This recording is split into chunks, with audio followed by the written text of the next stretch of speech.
ici Bernard Landry. Vous écoutez radioinfocité.com.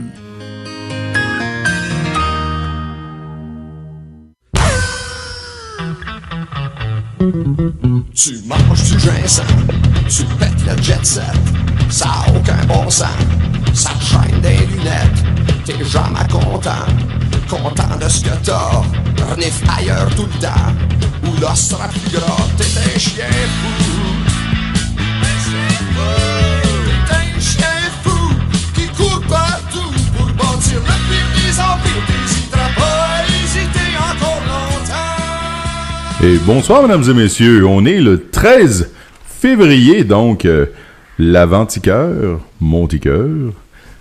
Donc, bonne Saint-Valentin en avance à vous, chers auditeurs. Et je ne sais pas si vous nous écoutez ce soir avec votre amoureux, votre amoureuse. Les deux pieds sur la bavette du poêle, en dégustant un délicieux verre de caribou. Alors, quel plaisir de vous avoir en notre compagnie. Et je fais tout de suite mon tour de table. Et je commence avec nul autre que M. Veilleux. Ah, est-ce que tu trouves ma voix sensuelle? Ah oui, Claude. Elle est merveilleusement sensuelle. Et quel plaisir. Bonne Saint-Valentin, mon amour. Comment il avait dit ça, là, Justin Trudeau a dit ça? Oui, mon amour. C'est tellement du n'importe quoi. Tu sais qu'aujourd'hui, j'expliquais la différence entre la dénotation et la connotation. Les mots dénotés et les mots connotés. Là, je leur expliquais que dans un texte explicatif, un texte courant doit être sérieux et pas avoir d'opinion, etc. Bon, tu sais comment est-ce que ça marche. Puis là, dénotation, je donnais deux exemples. Le clown fait rire les enfants. Ça, c'est le clown, le mot clown, il est dénoté. C'est le sens premier. Et là, ça a été difficile pour moi parce que moi, je donne justement pas mon opinion politique en classe, là. Des fois, je la laisse transparaître, là, mais bon, je ne fais pas ça. Et pour la connotation, j'ai dit ce politicien est un vrai clown. Puis là, en pointant une illustration de Justin au mur. Puis là, bon, bien entendu, ils se sont fait tellement parler, bien entendu, de Donald Trump aux États-Unis. Je dis non, je ne pense pas aux États-Unis, je pense ici. Mais là, je leur ai montré, regardez, quand je vous ai dit la deuxième définition, la connotation, ben, voyez-vous comment ça fait réagir et c'est difficile de ne pas donner son opinion avec des mots connotés. Alors, on commençait aujourd'hui les notes de cours sur le texte explicatif. Et là, et mesdames et messieurs, vous devez savoir que, en tant qu'enseignant, parce que vous savez qu'on a tous des jobs le jour, malheureusement, on ne peut vivre de notre émission.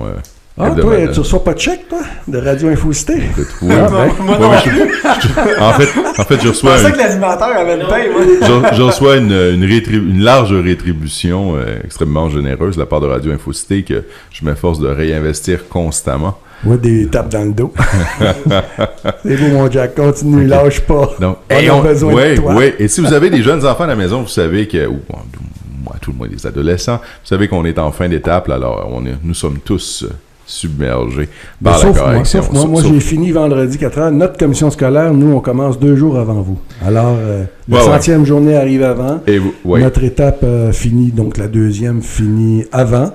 Et jusqu'à vendredi 4h, j'étais pas parlable. Maintenant, ça va bien.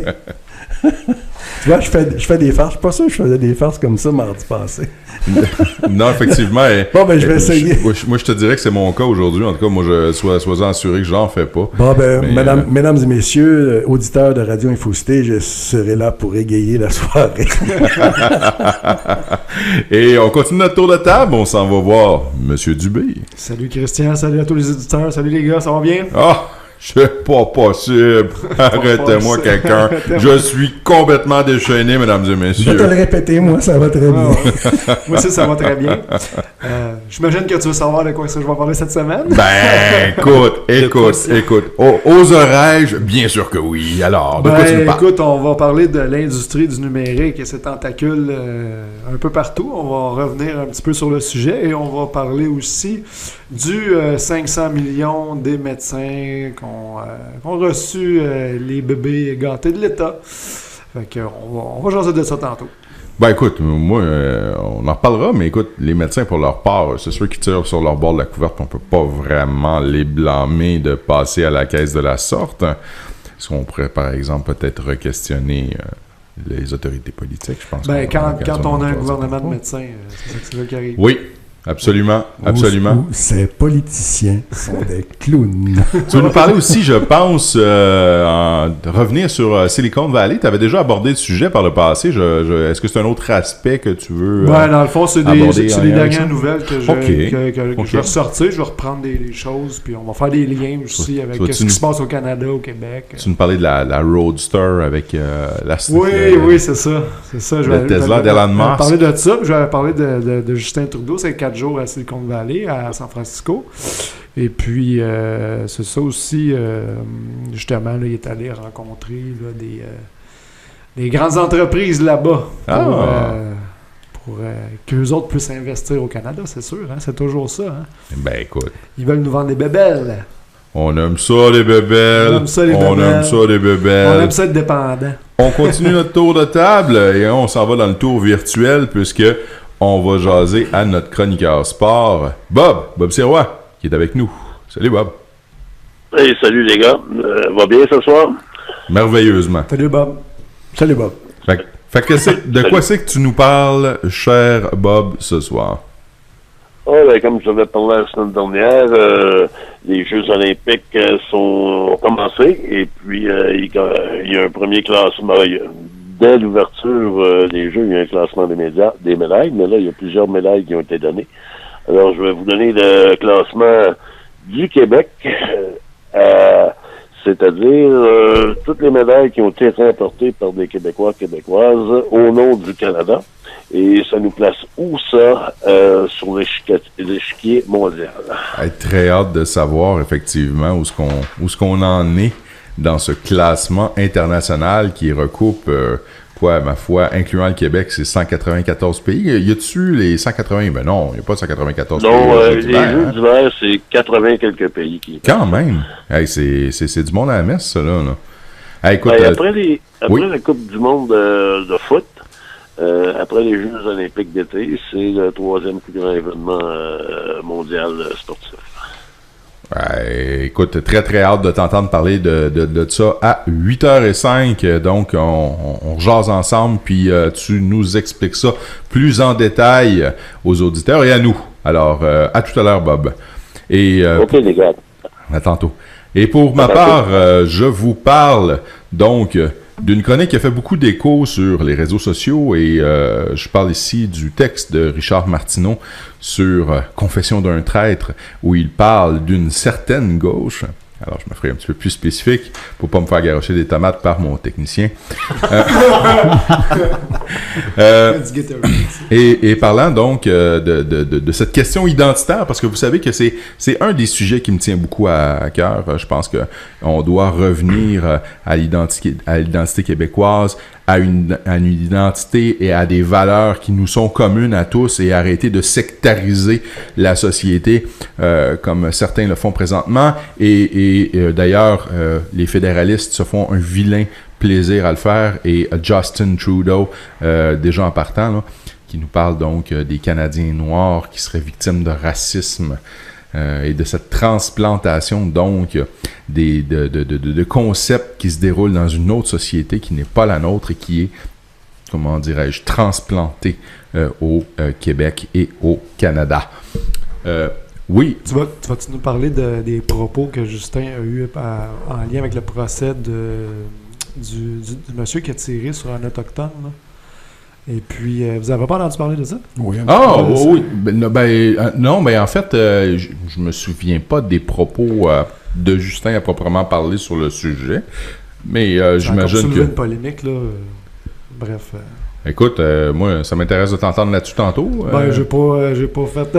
je voulais juste savoir si t'allais en parler. Oui, écoute, c'était pas dans mon menu aujourd'hui, mais c'est un petit peu en lien avec ça. Oui, écoute, moi, je suis intéressé à jaser avec toi, là. Bon. Ça va me faire plaisir d'avoir ton pouls sur le sujet. Et finalement, s'il nous reste un petit peu de temps, je vais vous parler de l'austérité qui crée un malaise organisationnel selon la CSQ. Donc, c'est la Confédération des syndicats nationaux? Non, ça, c'est la CSN. Centrale des syndicats du Québec. Voilà. Donc, et ce sujet plus largement, donc, quand on parle de santé et du patient qui est au cœur de nos préoccupations. Tous. Alors, on passe ça tout de suite. Télésino.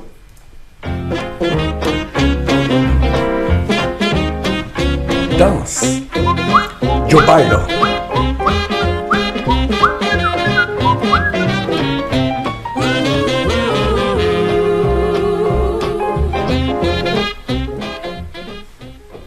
Hey, donc, confession d'un traître. Hey, je vous lis un extrait de l'excellent texte de Martineau, qui nécessite peut-être une ou deux petites clarifications, mais qui, dans son essence, est quand même très, très, très parlant et qui a lancé une belle polémique, donc, il y a de cela 2-3 jours. Donc, il y a un sous-titre qui nous dit « La gauche recule ».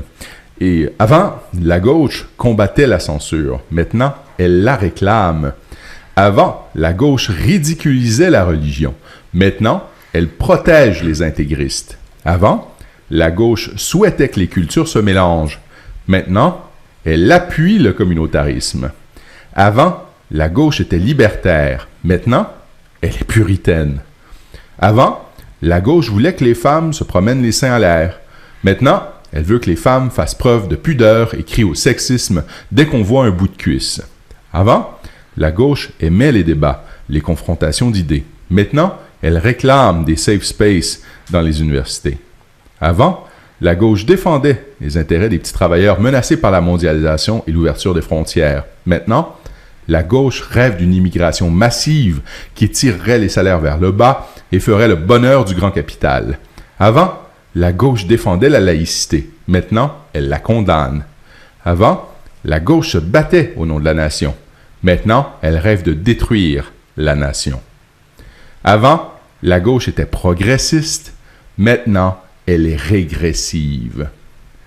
Et, écoutez, moi, j'ai lu ça et je l'ai savouré, mais à une nuance près, je pense que c'est important de ne pas généraliser à la gauche au complet. Je pense que la faiblesse du texte de Martineau est là, c'est de dire il y a une certaine gauche. Il y a une certaine gauche. C'est Mario Bro. C'est Mario Bro qui se fait aller sur le troisième tableau sauver la princesse. Donc il y a une. Ouais. Il y a une certaine gauche, et cette gauche-là, moi, je me plais à la qualifier de gauche régressive ou cette fameuse... c'est des libétardés, littéralement. C'est des gens qui se croient être des progressistes alors qu'ils sont carrément tout l'inverse de ce qu'ils prônent. Puis dans son texte, lui, il dit que comme il était invité à Radio-Canada, il disait, bon, ben maintenant... Je suis comme un traître, hein? Absolument. C'est-à-dire qu'on me voyait très à gauche, là. Eux, on me voyait très à gauche au voir à l'époque. Et maintenant, on dit que je suis passé à droite. Puis il dit, si moi, j'étais resté le même. C'est ça qu'il dit, hein, je crois. Si moi, j'étais resté le même, et moi, je vais pas changer, et que c'est vous qui aviez changé. C'est son postulat. Donc, quand on dit souvent qu'on les a baptisés la gauche, mettons, régressive, ou nous, on les appelle les libétardés, il faut comprendre, on pose des questions comme ça. Pensez à un gros média, Radio-Canada, pensez à un gros média des États-Unis, CNN. Il viendrait à personne de penser que c'est la gauche. Non. Mais c'est la gauche. Absolument. Donc, c'est cette gauche-là. Bien entendu, quelqu'un qui est à gauche comme tel, avec ses valeurs à gauche, tout ça, lui aussi, il est un peu comme quelqu'un à droite, parce que la droite ne peut pas vraiment se reconnaître dans les partis non plus. Non, parce que la droite, conservateur, ça bouge pas trop, les choses changent au fur et à mesure, on n'est pas contre le progrès, mais on prend son temps. Et la gauche, hein, c'est les premières définitions, la gauche est on révolutionnaire, on révolutionne l'homme, on le change au plus sacrant. Ça n'a pas changé. Ça, c'est bien avant que les définitions droite-gauche qu'on connaît maintenant, qu'on dit, bon, ben, à droite, c'est du capitalisme, puis de gauche, c'est le communisme. Là. Non. La première définition, la droite, lui, il n'a pas changé. Il a toujours eu à peu près ces mentalités-là. Quoiqu'à une différence près, tu lisais ses textes à l'époque, puis tu vois qu'il a quand même changé un peu. Ah, ben tu peux pas. Il a changé un peu, c'est parce que justement, c'est-à-dire cette gauche-là, celle de la gauche de la révolution sociale, qui n'a plus de prise sur l'économique, donc se transforme à essayer de justement transformer et révolutionner l'homme à l'intérieur d'un monde économique globalisé qui ne tente même plus d'essayer de changer. Absolument. Et ça, comme ça a fait des petits, c'est-à-dire par exemple Radio-Canada, c'est même plus écoutable. Radio-Canada, c'est même plus écoutable parce que c'est vraiment les apôtres, c'est vraiment les preachers par excellence de cette gauche-là, de la rénovation sociale. Alors, ben, bien entendu, ne s'y reconnaissant plus, Martineau semble avoir fait un mouvement, mais c'est tout le reste qui a fait un mouvement, c'est les médias. Je pense qu'il a raison. Mais c'est ça glissement. que moi, la nuance que j'étais intéressé que j'aurais aimé ça François avoir, Bénard, mesdames et c'est messieurs. de qui il parle quand il dit la gauche. Puis je sais là, qu'on n'arrête pas, je sais que c'est notre sujet toujours, mais c'est ça. Ben, en fait, puis c'est souvent, en fait, ce qu'on veut dire, je pense, c'est toute l'image que les médias projettent. Et je pense que c'est de ça qu'il est question là-dedans. Parce que quand il dit que ça a changé, c'est le discours médiatique qui a changé. Mais je pense que c'est l'espèce de discours ambiant, un peu style plateau, là, qui est très, très populaire, qui est très, très en vogue au sein de nos bons amis. Ben, partout. Chez Québec solidaire. Tous nos pays, tous les Non, pays mais occidentaux. je parle dans un cadre québécois, Claude. Oui, mais c'est partout pareil. Oui, tu as raison. C'est absolument. partout pareil. Exact. Mais c'est pire ici. Oui, parce qu'ici, on est dans la chambre à écho. Hein? On est dans une chambre non, mais à écho. c'est pire au Québec parce que, on est une par exemple, société. nous, ils sont tous comme ça, gauche de rénovation. Tandis que si tu vas, par exemple, aux États-Unis, tu as Fox News. Tu n'es pas obligé de t'identifier plus à Fox News. Non. Mais là, on est plus près du courant. Il y a vraiment un vrai courant gauche-droite, autrement dit, là, du libertarien jusqu'au petit gauchiste. Là. Mais ici, non. C'est la gauche sociale, on s'entend. Sociétale, mur à mur. Marxiste. Est-ce que tu connais un média québécois qui est pas là-dedans, à part le Journal de Montréal, où il y a des chroniqueurs? Ah ouais, mais c'est exactement ça. C'est ça. C'est un petit peu le Journal de Montréal. Et qui sont immédiatement, soit dit en passant, taxés de populistes. Et ça, c'est important de le dire. Hein? Oui. Parce que si tu n'adhères pas à leur vision monolithique de la gauche, tu es automatiquement relégué au rang de populiste. Et donc, les médias de Québec, est-ce qu'on pourrait considérer ben ça, c'est populiste. Les radios, est-ce qu'ils sont plus à droite? Mais ça reste populiste, c'est le terme qui s'applique. Oui, mais la radio de Québec, quand tu dis à quelqu'un qui habite Québec puis qui subit cette radio-là depuis très, très longtemps, ils vont te dire c'est une radio libertarienne, mais pas libertarienne comme dans la philosophie américaine où tu peux trouver des libertariens. C'est-à-dire, c'est simplement des gens c'est pas des qui veulent être moins taxés pour s'acheter des 4 roues et des bébés. En gros, c'est ça. C'est pas du vrai libertarianisme. Ouais. Puis, c'est pas la vraie droite comme libertarienne comme on peut la trouver aux États-Unis. Et pouvoir aussi, pour en tout cas du moins pour une certaine portion de ces auditeurs-là, de pouvoir avoir de pouvoir revendiquer le droit de porter leur chandail de Metallica et d'écouter de la grosse musique avec. Puis et c'est pas que j'aille quoi que ce soit contre Metallica, mesdames et messieurs. C'est important de le dire. Parle pas contre Metallica. Non, mais cette volonté de vouloir, comme par exemple, abolir les quotas qui avaient été dressés par le CRTC pour protéger le contenu francophone sur les stations de radio francophones. Ça a été un des gros combats de la première décennie des années 2000 par les radios de Québec, nommément la Radio X qui était le fer de lance, mais toutes les autres radios aussi. Parce que le contrôle, c'est-à-dire que parce que pour eux, l'État qui impose des trucs, oui. Ça c'est de l'étatisme de gauche, donc c'est du socialisme. D'accord? Et c'est là que c'est important de faire des nuances, et c'est le problème, moi, que je voyais avec la Radio de Québec à l'époque, c'était justement ça. C'était le manque de nuances qu'il y avait. Okay. Parce que je suis pas complètement en désaccord avec tout, mais là-dessus, de dire qu'il faut protéger l'identité, faut protéger la culture. Mais je serais curieux, c'est pas du socialisme, cela. Je serais curieux, moi, qu'on pose la question à ces gens-là de Québec là, qui croient dur comme fer à ça, c'est-à-dire l'étatisme qui impose, par exemple, la loi 101 puis tout ça. Comme on se protège par notre État. Hein, on a et eux, identifient ça à du gros socialisme de gauche et tout ça. Je serais curieux de leur poser, par exemple, cette question-là. D'après vous, Maurice Duplessis, est-ce qu'il serait d'accord avec la loi 101? Et c'est pas un gars de gauche, et il serait d'accord. Ben, absolument. Donc, je ne fais pas de révisionnisme historique, je suis convaincu que Duplessis était très d'accord avec ça. Un Duplessis d'aujourd'hui, on s'entend, là, OK? Né puis on s'entend que c'est assez difficile de faire plus conservateur que ça. Et puis c'est assez difficile de faire un gauchiste avec ça aussi. Dans le fameux texte de Martineau, il parle, entre autres, finalement, de cette volonté-là de vouloir de propager le multiculturalisme et semer à tout vent sur ce thème et ses dérivés. Et on dirait, Justin qui a entendu les échos, et donc qui nous dit qu'il y a du racisme envers les Canadiens noirs. Donc, il affirme qu'il est temps que les Canadiens reconnaissent que le racisme et les préjugés inconscients contre les personnes noires existent dans le pays. Ça existe, oui. Ça existe dans toutes les sociétés.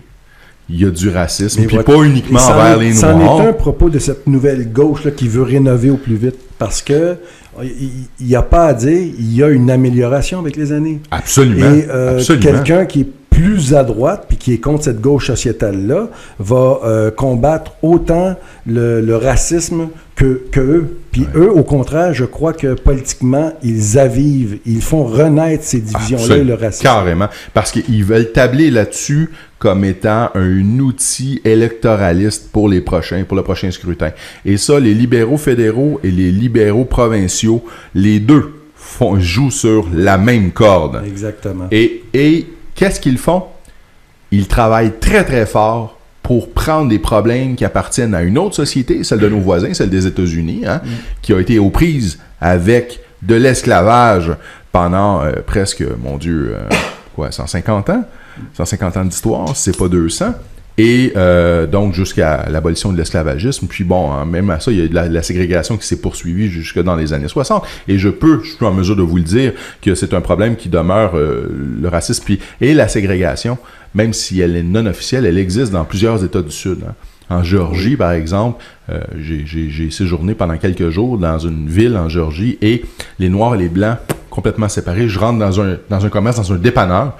Le gars à la caisse me regarde en voulant dire « T'es qui toi? Qu'est-ce que tu fais ici? » Fait que là, je dis « Ben, je vois pas le problème. » Puis là, j'entame la conversation avec lui, puis il dit « Je parle pas avec des Blancs, moi. Habituellement, je parle pas avec des Blancs. Pas parce que je veux pas parler avec des Blancs, mais les Blancs me parlent pas. Ouais. Puis moi, je parle pas aux Blancs. C'est comme ça. Hein? Voilà. Je dis « Ouais, mais moi, je viens d'une société où ça n'existe pas. » Puis là, il me regarde. Puis j'étais un extraterrestre pour lui. Ce que je lui dis là, ça se peut pas. Parce que c'est une réalité qui est tellement ancrée dans sa culture que ça doit être comme ça partout. Puis là, je lui dis, regarde, j'ai dit, moi là, j'ai dit, je suis né dans une ville qui a vu jouer au professionnel le premier joueur de baseball noir. Au professionnel, Jackie Robinson. Là, il me dit Robinson. Je dis, ouais. Je dis, Jackie Robinson, avant de jouer pour les Dodgers de Brooklyn, il a joué pour les Royaux de Montréal. Puis il était applaudi, puis il était acclamé, alors qu'il était conspué aux États-Unis. Fait que j'ai dit, t'en veux-tu une meilleure preuve que les Québécois, les Canadiens français, nous autres, on n'est pas des racistes? J'ai dit, ben, regarde, là. Puis il n'y a surtout pas de racisme institutionnalisé. Absolument, absolument. Et donc, tout le contraire de ce que notre bon premier ministre du Canada essaye de nous véhiculer comme stéréotype présentement. OK? Donc, que nous sommes des xénophobes, les Québécois et les Canadiens, c'est complètement faux. Est-ce qu'il y a des racistes? Oui. Est-ce qu'il faut nuancer? Absolument. François, tu voulais... J'avais juste une question suite à ce que tu venais de dire par rapport à la déclaration de Justin, parce que je ne l'ai pas vu passer. Oui. Il a dit ça dans le cadre de quoi? Il est arrivé un événement ou quelque chose qui fait qu'il y avait besoin de nous rappeler ça? C'est le mois des Noirs. Oui, je comprends, mais ce que je veux dire, c'est qu'il est arrivé un événement. Non, il y avait une cérémonie. C'est le mois des Noirs, on va dire que les Québécois sont racistes. Il n'a pas dit que les Québécois étaient racistes, il a dit que les Canadiens l'étaient. Okay. Et qu'il fallait donc presser le pas, puis pour contrer la discrimination qui est faite à l'égard des membres de la communauté noire.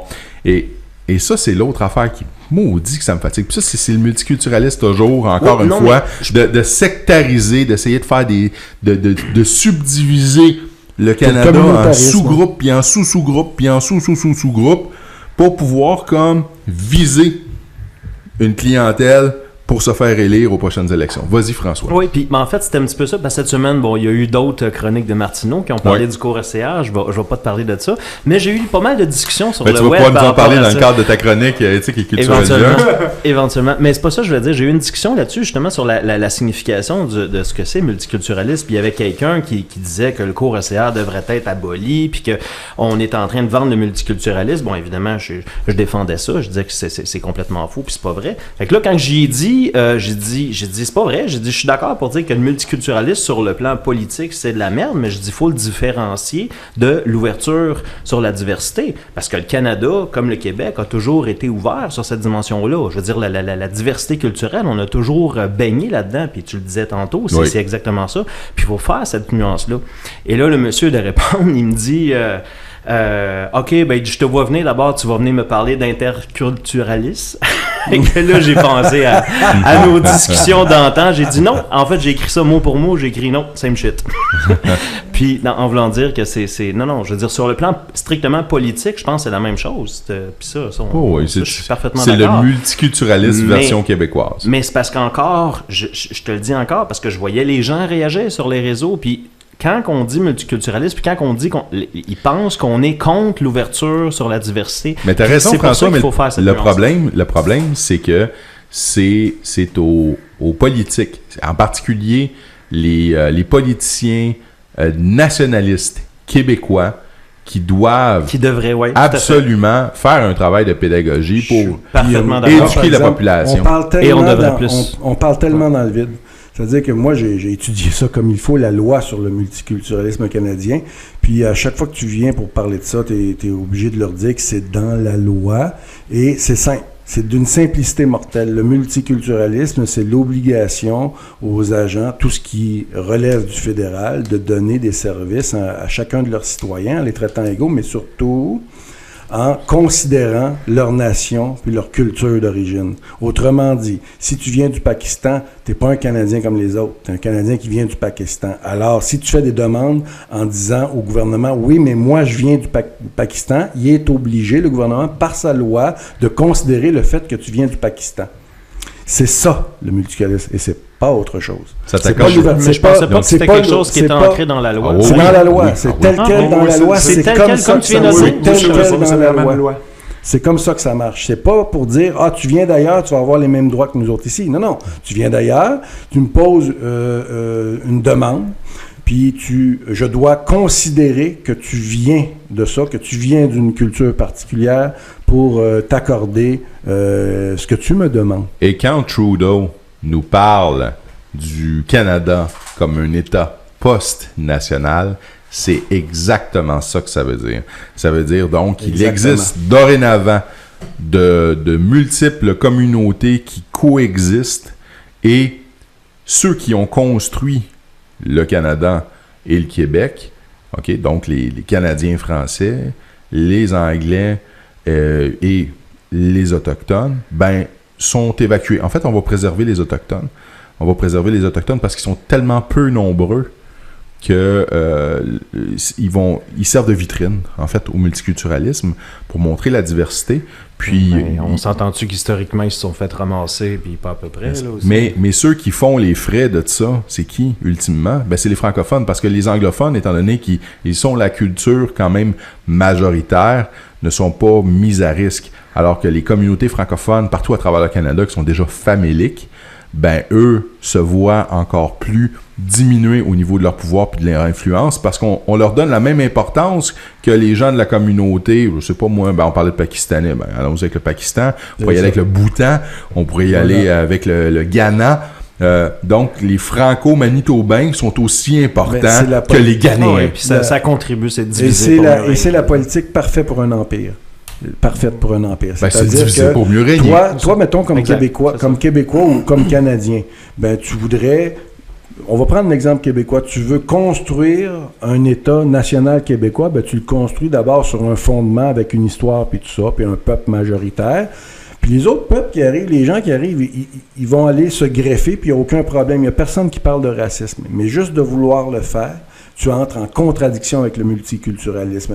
Le Canada est le prolongement de l'Empire britannique, c'est le Dominion, tout ça. Donc, ce qu'on fait, c'est qu'il y a une industrie, il y a du grand capital, et là, vous arrivez, vous êtes tous à plat. Donc, je considère que tu viens de tel endroit. OK, je vais checker ça. Toi, tu viens de tel endroit, je vais checker ça, mais tu n'as pas de ce qu'on appelle la core identité. Comme il dit, il n'y en a plus. Lui, il dit qu'il n'y a plus de core identité. Il n'y a plus d'identité de masse, un corps, un tronc à ce pays-là. Donc, c'est un foutoir. Donc, c'est ça le communautarisme, donc le multiculturalisme. Vas-y, Eric, tu as en fait, je voulais juste revenir sur les propos de Justin Trudeau là, concernant le procès là, qu'il y a eu du petit garçon, qui c'est un garçon... Oui, tu nous en parlais tantôt. Qui s'est fait assassiner par un cultivateur, je crois. Là, parce qu'il était avec ses amis sur son terrain. En tout cas, lui, finalement, en cours, il y a eu comme un jury. Et sur le jury, il n'y avait pas d'Autochtones. Là, ça a créé une polémique. Les Autochtones ont fait des manifestations. Je ne sais pas si vous n'avez entendu parler. Ben non, écoute, moi, j'ai écoute, c'est vraiment, là, puis là, Justin Trudeau, là, je ne veux pas vraiment tout revenir sur la situation, mais bref, pour mettre en contexte, c'est que ce qui était dénoncé, c'est qu'il y avait comme une sous-représentation du peuple autochtone qui était dans le jury. Sauf qu'on sait très bien comment est-ce que ça fonctionne, les sélections de jury. Fait que, tu sais, ça, c'est comme deux choses. Sauf que les propos de Justin Trudeau, suite à la manifestation, il s'est présenté devant les médias. Je pourrais pas le citer là, exactement, mais il disait on compatise avec la famille du défunt. C'est comme si c'était un peu comme discréditer le processus judiciaire. Ouais, il s'est mis deux pieds dedans, mais solide. Et là, il est tellement idiot, ce gars-là. Il est tellement épais.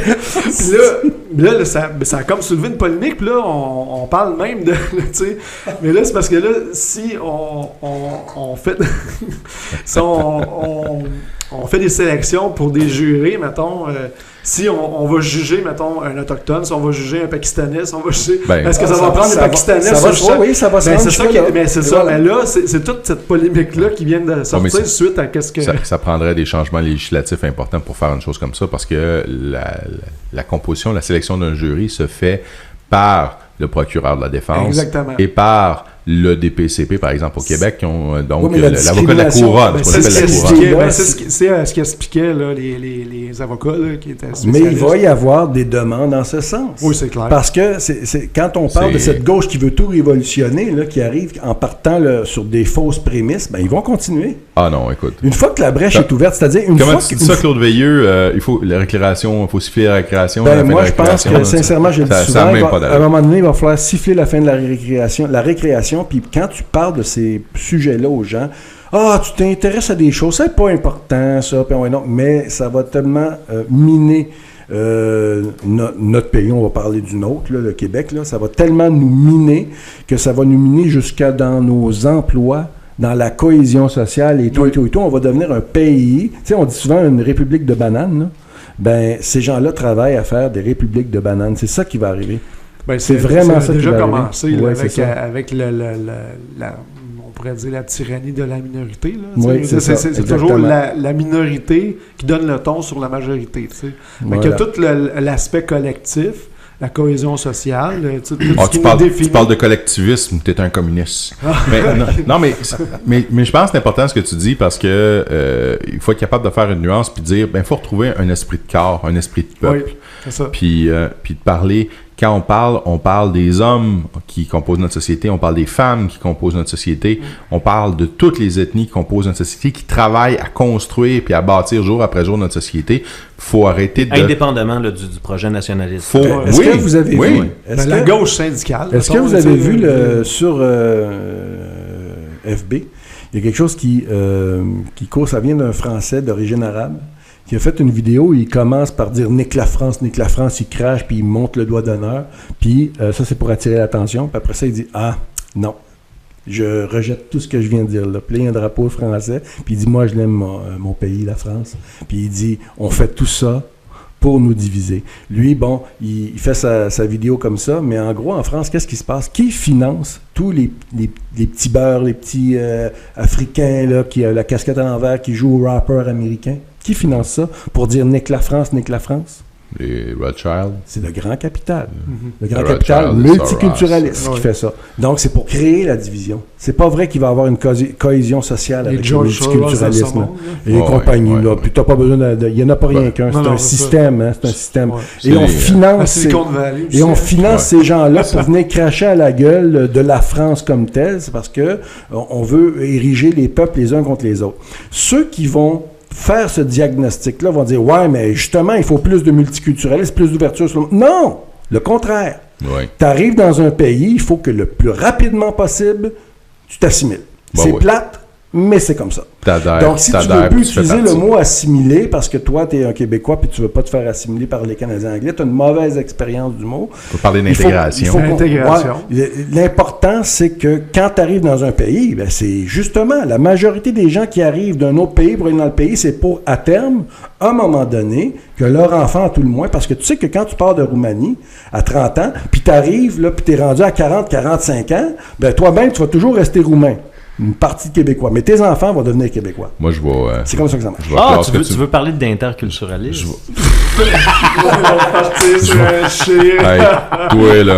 Toi là. Prépare-la, ta chronique. François Bénard, prépare-la. Alors, donc, intégration, mesdames et messieurs, afin d'éviter la désintégration de notre société. On se laisse là-dessus.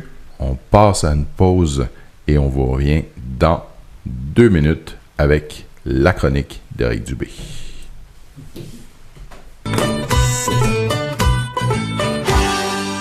Ici François Saint-Louis. Je vous attends ce soir à 21h pour votre édition du Journal du Soir. Au menu, les grands titres du jour en votre compagnie. Venez nous faire part de votre opinion sur notre ligne ouverte. Je vous donne donc rendez-vous en fin de soirée sur radio-infocité.com.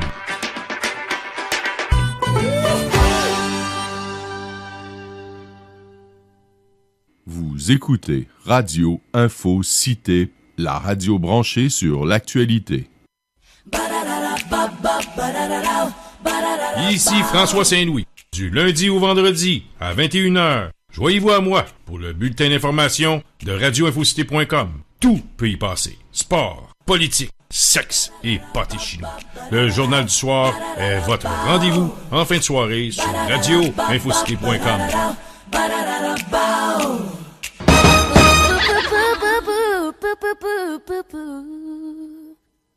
Actualité politique, sport, le Journal du Soir avec François Saint-Louis, du lundi au jeudi, 21h.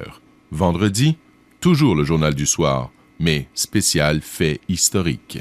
C'est un rendez-vous. Ici Bernard Landry, vous écoutez radio-infocité.com.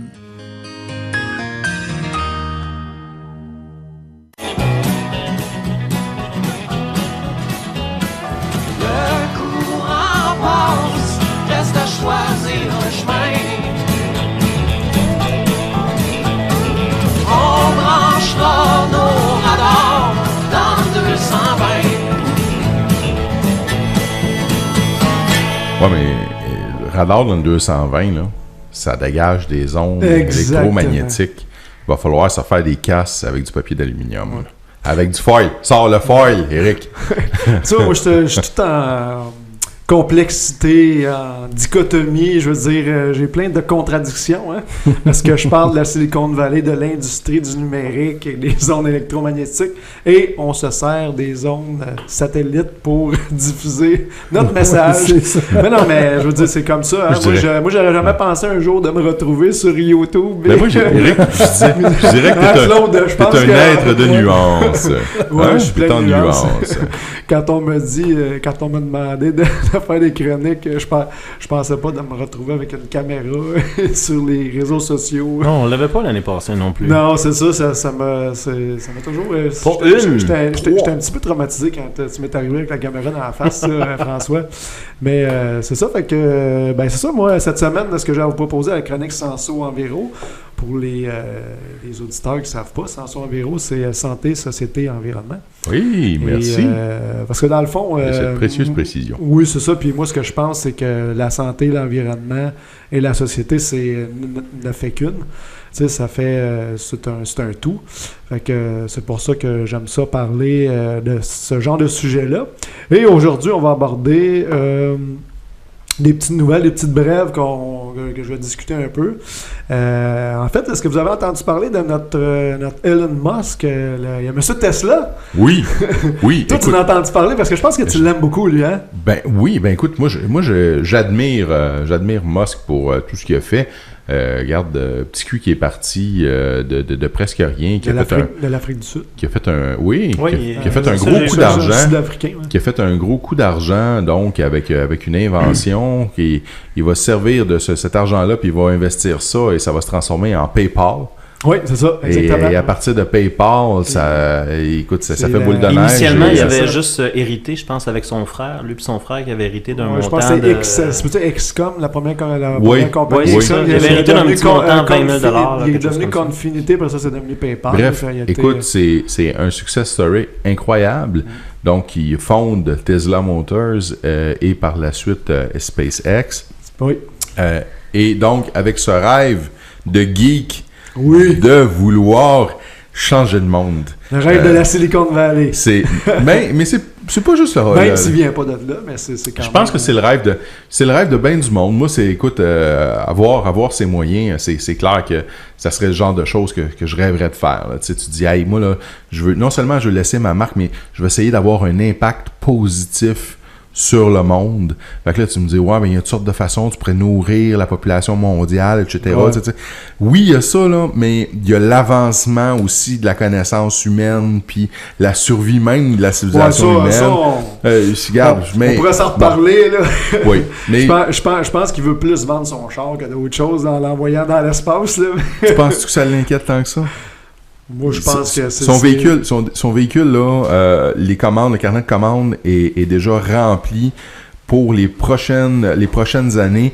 Tous les véhicules Tesla qui vont sortir des usines sont déjà vendus d'avance depuis 2-3 ans. C'est ça, mais je pense que... c'est pas ça qui l'énerve, moi. Je pense que l'objectif de cette entreprise-là qui a fait la semaine passée, parce qu'on juste pour mettre en contexte les auditeurs, c'est que M. Tesla, qui est Elon Musk, justement, a envoyé dans l'espace avec une des plus grosses fusées là, qu'on n'a jamais vues, la Falcon Heavy, la plus grosse fusée au monde en 45 ans. Ben, en fait, depuis Saturn V, Saturn V était un plus gros lanceur.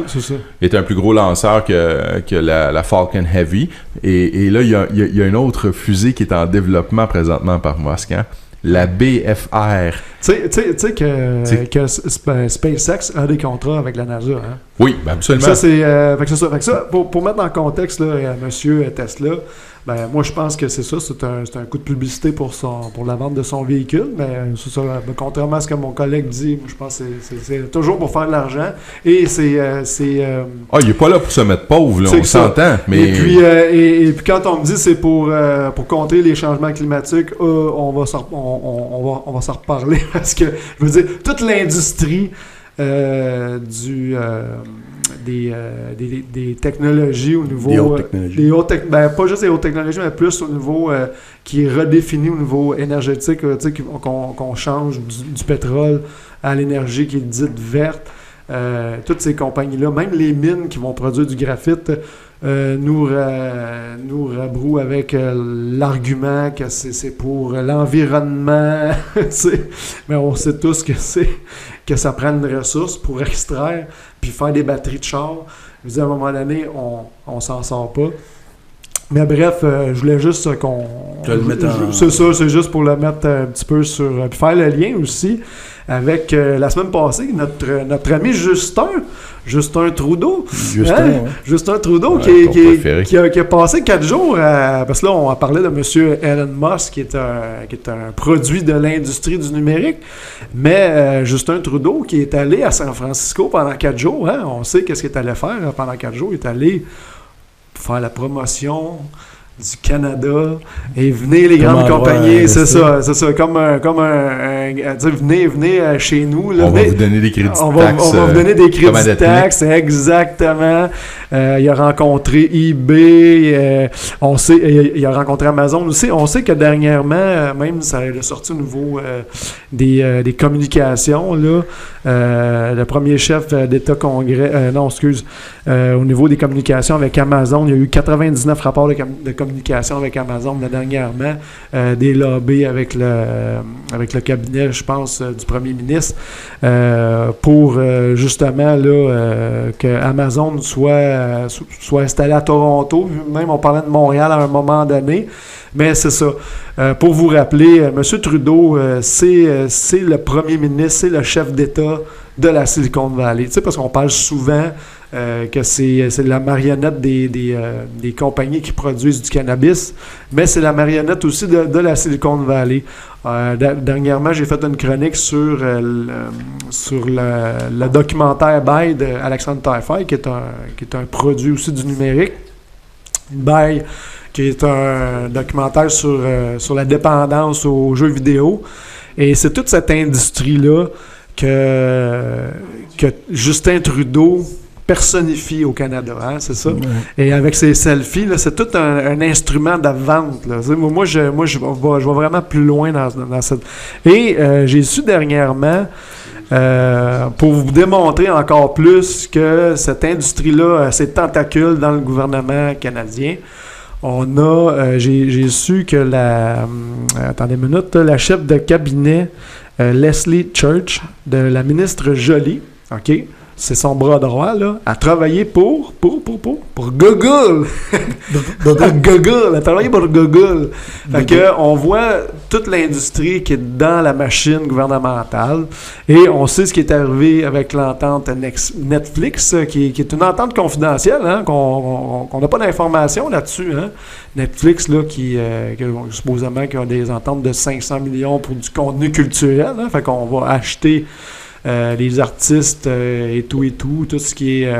et puis, la ministre Joly qui nous dit tout bonnement comme ça, ben, on s'est entendu, c'est une bonne entente et ça respecte la loi et nous, il faut qu'on la croie sur parole. C'est capoté pareil, là. Je veux dire, ça n'a pas de bon sens.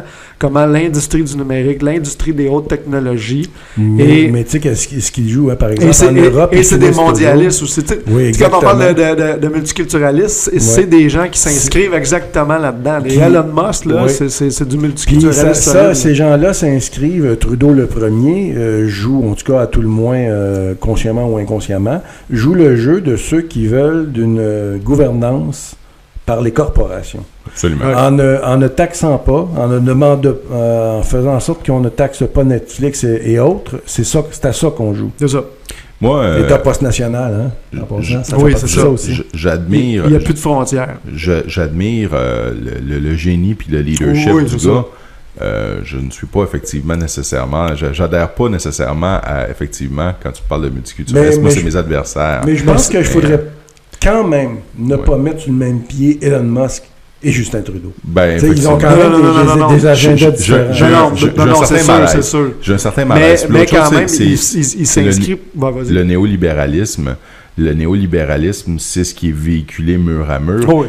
Et d'ailleurs, Québec solidaire fait le jeu des néolibéraux. Quand on parle de la gauche régressive, là, c'est la gauche qui est manipulée par les néolibéraux, par les George Soros, par les grands industriels, pour en arriver à une espèce de gouvernement mondial, non pas comme la Fédération des Planètes Unies dans Star Trek, où tous les gens sont beaux, tout le monde est les faits, puis on a une vraie démocratie, mais bien plutôt par une petite clique de quelques centaines de personnes qui veulent diriger le monde. Oui. Et de diriger le monde par, dans le fond, moi je pourrais dire ça comme ça, par une forme d'individualisme vraiment poussé à l'extrême en étant... quand on parle de... Parce que là, Trudeau, il rencontrait eBay, mais tu sais, eBay, là, tout le commerce en ligne, là, ça va tuer le commerce de détail. Tu sais, quand on va chez un magasin, des trucs comme ça. Est-ce que tu as un bel exemple de ça aussi, comment c'est difficile à combattre ce commerce en ligne-là? Moi, je suis pas réfractaire au changement. Des fois, je sais qu'il va venir, mais je prends mon temps. Oui. Donc, j'ai dit, je vais me commander le film 3 pour mes élèves. Je veux l'avoir en CD, puis moi le faire jouer de même, au lieu de le commander électroniquement, tout ça. Oui. Et je m'en vais directement au Vidéotron, pas loin de mon école. Tu peux pas l'acheter. Et je le commande. Non, il l'avait pas, là, mais là, je l'ai commandé. Ils font la même chose que toi, si non, mais c'est pas grave, mais je lui ai donné une pièce ou deux. Tu sais, moi, je me suis dit, puis c'est plus cher qu'Amazon, j'y vais. Je le commande, j'arrive, les fêtes passent. Ça arrive pas, ils m'ont dit, on va vous appeler quand on va le recevoir. J'y retourne. Je dis, est-ce que... Puis, en étant sûr qu'il est arrivé. Même s'il ne m'avait pas appelé. Elle dit, là, elle me regarde comme si j'étais du poisson pourri en voulant dire, ben là, on vous a pas appelé. Qu'est-ce que tu fais ici? Regarde, qu'est-ce que tu fais ici? Vous savez, j'ai commandé ça au mois de décembre. Ils m'ont pas appelé encore. Donc, tu comprends-tu? Okay. C'est que là, je vais faire affaire avec quelqu'un que je connais très bien. Puis je vais dire, bon, mais peux-tu me le commander pour moi chez Amazon? Donc, ça veut dire que la machine... contre l'être humain, la machine, si on laisse ça aller, ben, elle va gagner sur l'être humain. Exactement. L'intelligence artificielle que j'ai déjà parlé ici, mais c'est ça, fait que les gens vont rester chez eux, ils se parleront plus, puis ils vont commander sur Internet du stock, puis ils vont commander leur épicerie, puis ils vont pouvoir le petit marchand du coin. Mais c'est ça quelques jours de plus qu'Amazon, mais là, pas 3 mois. Non, c'est ça. C'est ça. Tu ris, mais c'est un peu ça aussi qui tue. Donc, modifier puis adapter l'organisation du travail, la qualité des services qui est offert. Parce que ça, c'est primordial. Un commerçant, en 2018, ici au Québec, se doit d'offrir un service de proximité, un service personnalisé à sa clientèle. C'est comme ça qu'il va survivre. C'est comme ça qu'il va ça n'empêche pas qu'il faut qu'il s'informatise et tout. Oui, c'est ça. C'est ça. On n'est pas contre le progrès. Pour pouvoir lui-même faire de la vente en ligne. Mais c'est quand tu veux mettre ça mur à mur. C'est dans ce sens-là. Bon, moi, j'avais fini cette petite... C'est supposé être une brève, mais finalement... Qui était fort intéressant. Oui, gros merci. Il me reste combien de temps, Christian, pour... Écoute, il te reste un gros 12 minutes. Oui, c'est bon. On va y aller avec une autre dernière nouvelle. C'est pas nécessairement une brève, mais est-ce que vous avez entendu parler, j'imagine que vous avez entendu parler du 500 millions qui a été octroyé aux médecins spécialistes. Oui. 490 millions qui sera versé d'ici le 31 mars. Un demi-milliard, mesdames et messieurs, un demi-milliard à nos enfants gâtés de l'État. Écoute. Dernièrement, on a vu la prime jaquette, hein? On va entendu parler de ça, la prime jaquette. Tu sais, c'est 66 $. Quand un médecin faut qu'il se mette une jaquette, qu'il se mette un truc, des gants pour aller dans une salle, pas d'opération, mais une salle pour aller intervenir avec un patient qui a, mettons, une maladie spéciale qui est super... Fait que là, ça, c'est une prime encore plus. Mais là, encore là, c'est une entente qui est secrète.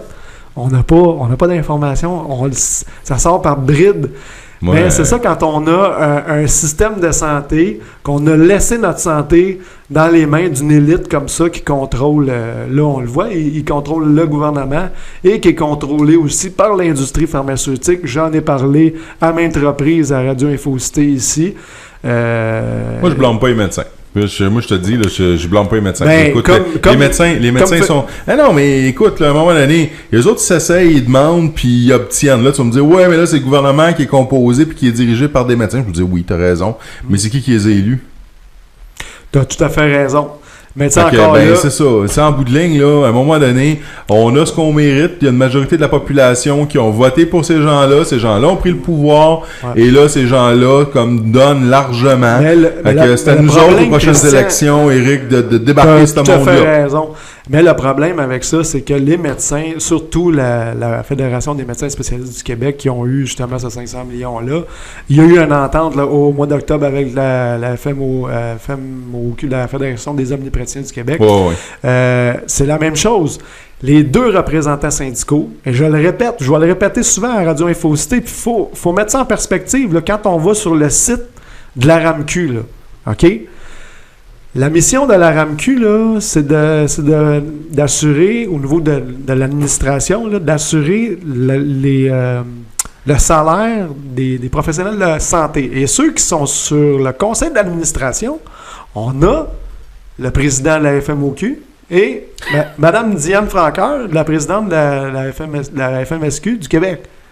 Fait que eux autres, puis on a des représentants des compagnies pharmaceutiques qui ont travaillé, en tout cas, j'ai déjà fait une chronique là-dessus l'année passée, mais je veux en parler souvent parce que il est là le problème, c'est que tout est géré par cette petite clique-là. Ben, c'est géré par un système de conflit d'intérêts. Et là, et ça, des conflits d'intérêts, pas à peu près. Là. Mais c'est institutionnalisé. Et là, on a les présidents de syndicats qui se présentent dans les médias, qui disent « Ah, M. Barrette, il est méchant, puis quand il était pour nous autres, c'était pas... » Mais dans le fond, ils travaillent tous pour la même poche, ils travaillent tous dans le même sens, de créer une forme de... Parce que tu sais, je veux dire... Le problème aussi, c'est un problème d'accessibilité. Puis, tu sais, on a coupé là, au niveau des entrées des jeunes qui veulent aller étudier en médecine. On fait de la rétention. Là, tu sais, ça a été fait, je pense, à la fin de l'été ou au début. Parce que ça, c'est Barrette qui a fait ça. Parce que ça crée une demande. C'est comme quand je dis le marché de la santé, là, c'est ça, c'est un marché. Fait qu'on crée une demande, on veut pas trop de médecins parce que s'il y en a trop, il va y avoir trop de services. Fait qu'on crée une demande de services, les gens sont insatisfaits. Finalement, on s'en va vers le privé tranquillement, pas vite, comme j'ai déjà expliqué dans mes chroniques. Mais bref, là, ce qui s'est passé, c'est que là, M. Barrette s'est fait tasser.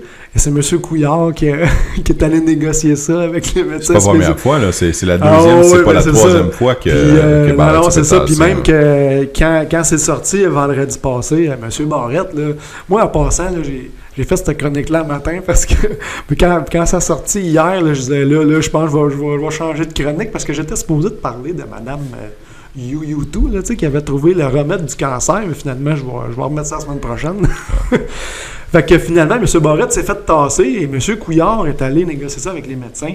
Puis là, M. Couillard qui dit « Ah, ben là, les citoyens vont en bénéficier de cette entente-là. » Fait que, encore là, faut le croire sur parole, hein, M. Couillard. Hein. Mais moi, j'invite tous les gens à remettre beaucoup en question ce système-là. Le système de santé qui est, pour moi, à mon avis, quand je parle du système de santé, je parle beaucoup du marché de la santé parce que c'est un marché.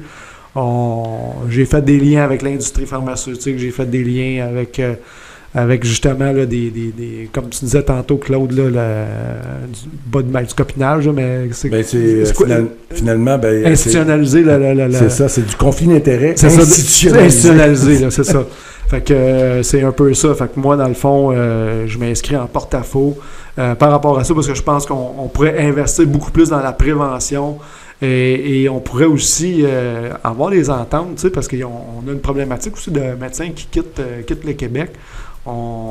J'ai entendu Max Bradette la semaine passée en parler, puis il en parle souvent à Radio Infocité. Tu sais, si on avait des ententes que les médecins, il faut qu'ils pratiquent ici, mettons, un certain nombre d'années après avoir été formés, parce que ça, c'est quand même, nous autres, c'est quand même les derniers publics. Ça devrait carrément être un contrat ferme, mettons, je sais pas moi, d'une dizaine d'années, compte tenu qu'on finance les études et que ça coûte $250,000 juste en formation pour former un médecin. Et là, on parle de médecin omnipraticien.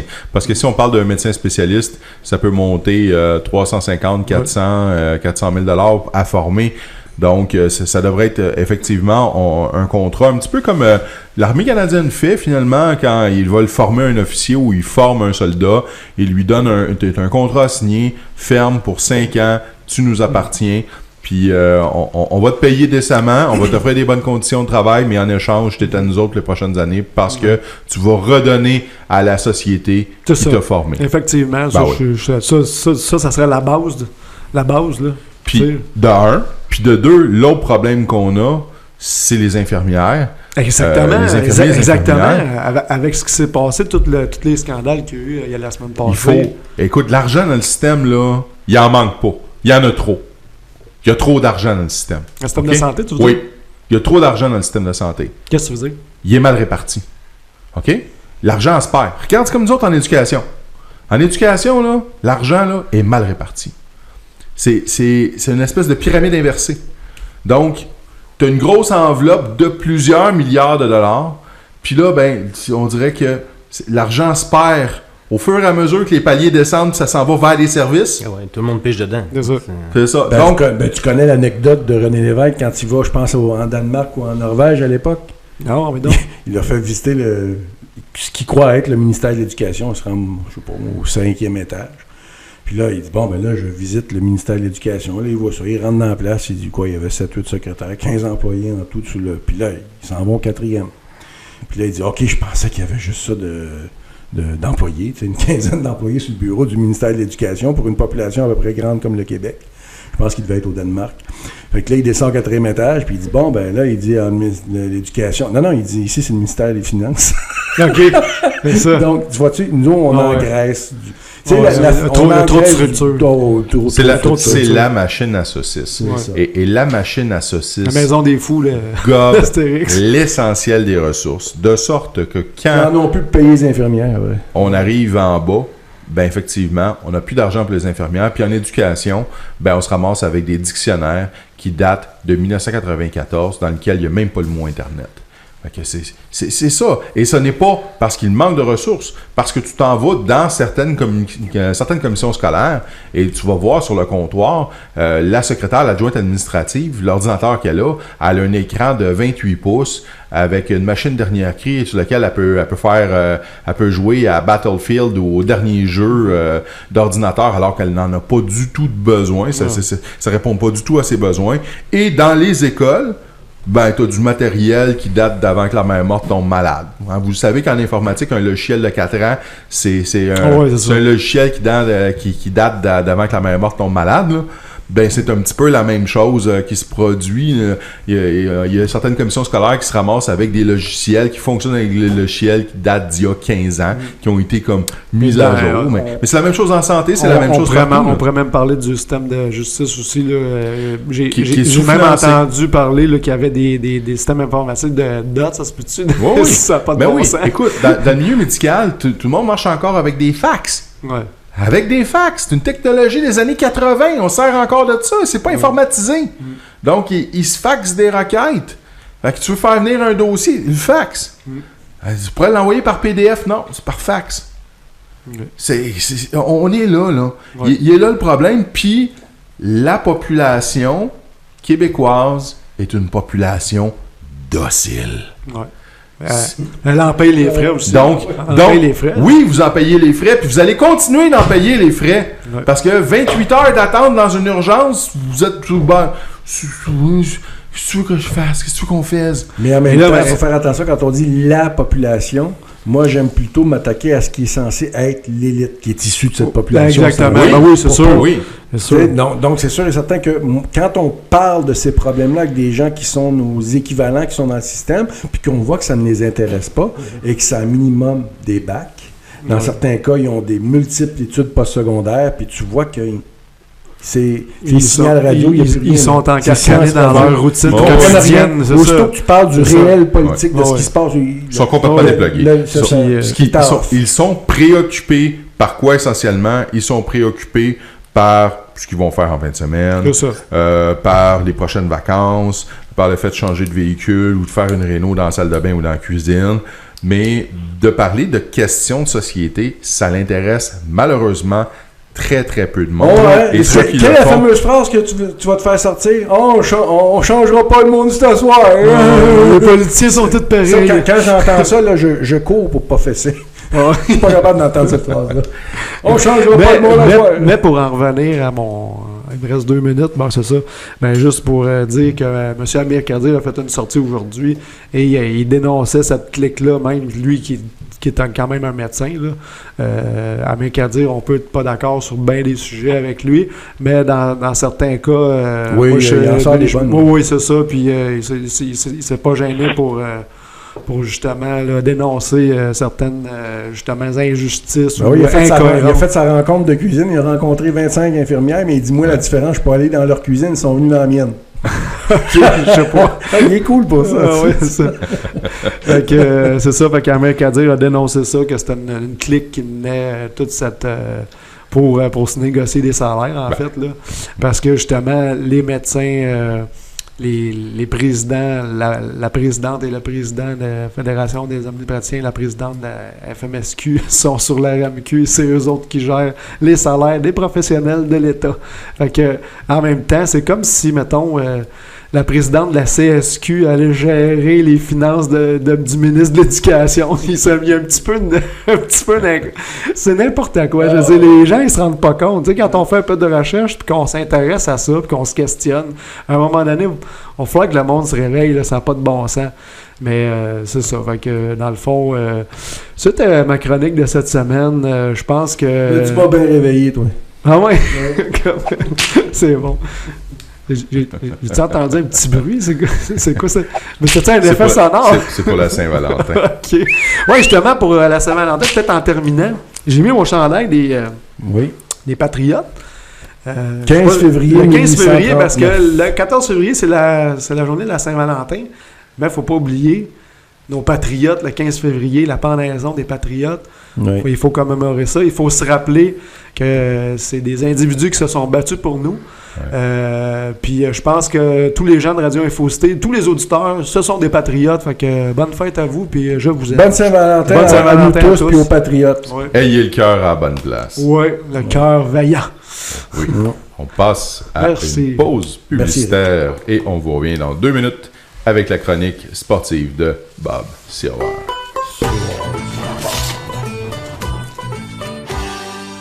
Ici François Saint-Louis. Je vous attends ce soir à 21h pour votre édition du Journal du Soir. Au menu, les grands titres du jour en votre compagnie. Venez nous faire part de votre opinion sur notre ligne ouverte. Je vous donne donc rendez-vous en fin de soirée sur radioinfocité.com.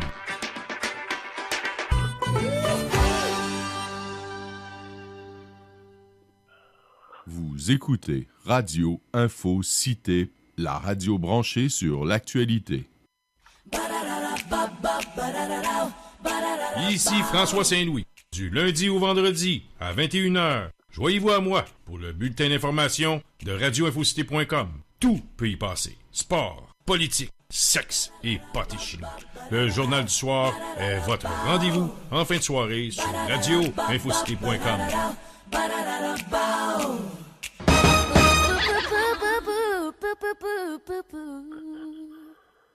Actualité politique, sport, le Journal du Soir avec François Saint-Louis, du lundi au jeudi 21h. Vendredi, toujours le Journal du Soir, mais spécial fait historique. C'est un rendez-vous. Ici Bernard Landry, vous écoutez radioinfocité.com.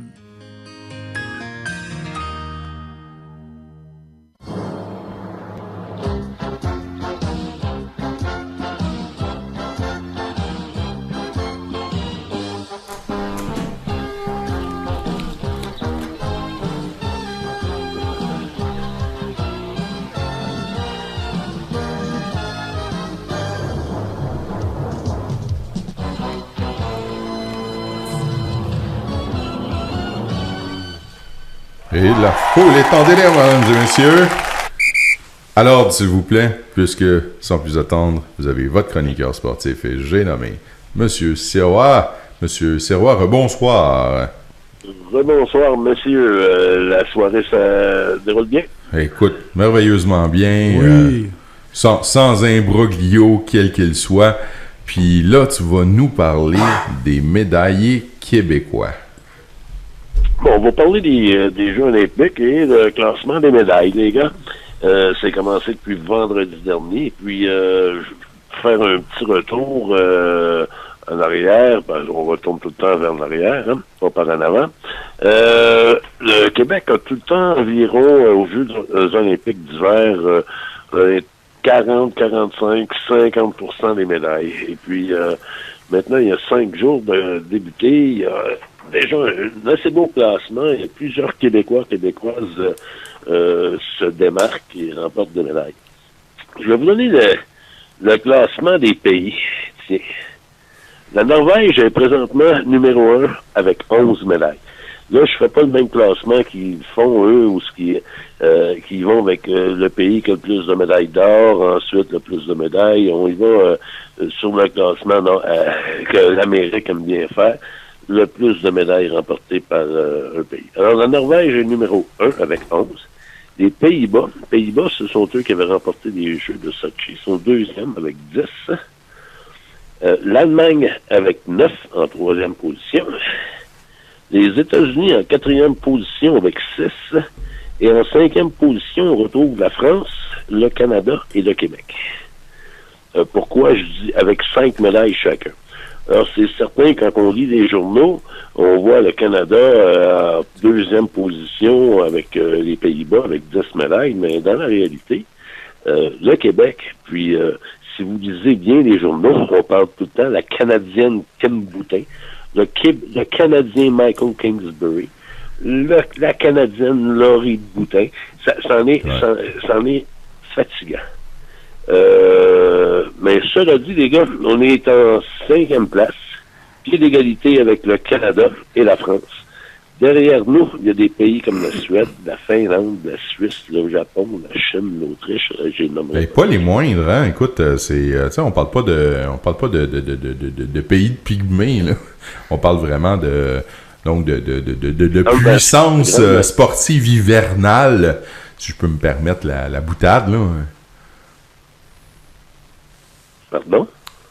J'ai dit, on parle de puissance sportive, là, quand tu me nommais, par exemple, les différents pays scandinaves.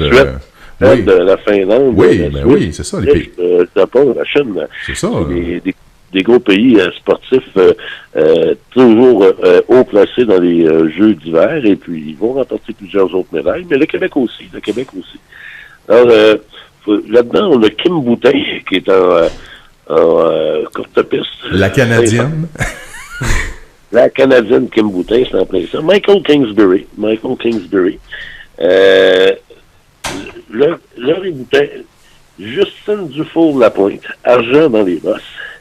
Maxime Parot. Argent dans ce qu'on appelle le slip style. C'est aussi du surf des neiges. Là, c'est un style différent. Le Canada a aussi 5 médailles, mais 2 médailles d'équipe. Une en curling mix, que le Québec participe pas, puis c'est certain que il n'y aura pas de Québécois sur un curling mix. C'est pas notre sport national. Bien qu'on est très fort au curling aussi. Et l'équipe de patinage artistique qui, en groupe, ont gagné hier la médaille d'or. Alors, les gars, moi, mes prévisions, c'est que le Canada, incluant le Québec, devrait remporter n'importe où entre 25 et 30 médailles cette année. Et je suis presque certain, que le Québec va remporter probablement 1 ou 2 médailles individuelles de plus que le Canada. Quand je dis individuel, c'est que le Canada le Canada équipe de hockey, féminin et masculin, mais c'est une médaille qui se gagne, ça va pas au Québec, ça va au Canada. Alors, il y a plusieurs compétitions d'équipe, mais sur courte piste, en patinage courte piste, c'est la majorité des Québécois et des Québécoises, et ils devraient être certainement sur le podium avec une des 3 médailles importantes. Alors, tout se déroule très bien pour nos Québécois, Québécoises, ceux qui devaient, nos athlètes qui devaient remporter quelque chose à date l'ont fait. Ben là, et puis, à part Harvey qui était... il y a Marianne Saint-Gelais là, qui a raté, là, je crois, hier ou le 500. Oui. Donc, puis on s'attend à ce qu'elle remporte, elle et son conjoint, là. En passant, c'est mes anciens voisins dans Huntsic, eux autres. Il reste à la rue Étienne Brûlé, en face de la Flaque. Donc, c'est un lieu de prédilection pour aller patiner l'hiver. Oui, il s'entraînait à l'Arena Huntsic, probablement. En ce temps-là, il allait patiner là. Mais carrément, juste entre le pont Papineau puis l'île de la Visitation, il y a comme une espèce de petit bassin, là, puis l'hiver, ça gèle. Et j'ai le père de mon ami d'enfance qui passe sa souffleuse sur la Flaque et il transforme la Flaque comme en immense patinoire. Puis ils mettent des vieux sapins de Noël là-dessus, là, puis les gens vont se promener puis ils vont patiner. Écoute, et Saint-Gelais et son conjoint allaient s'entraîner sur la glace, et eux autres, c'est leur cours.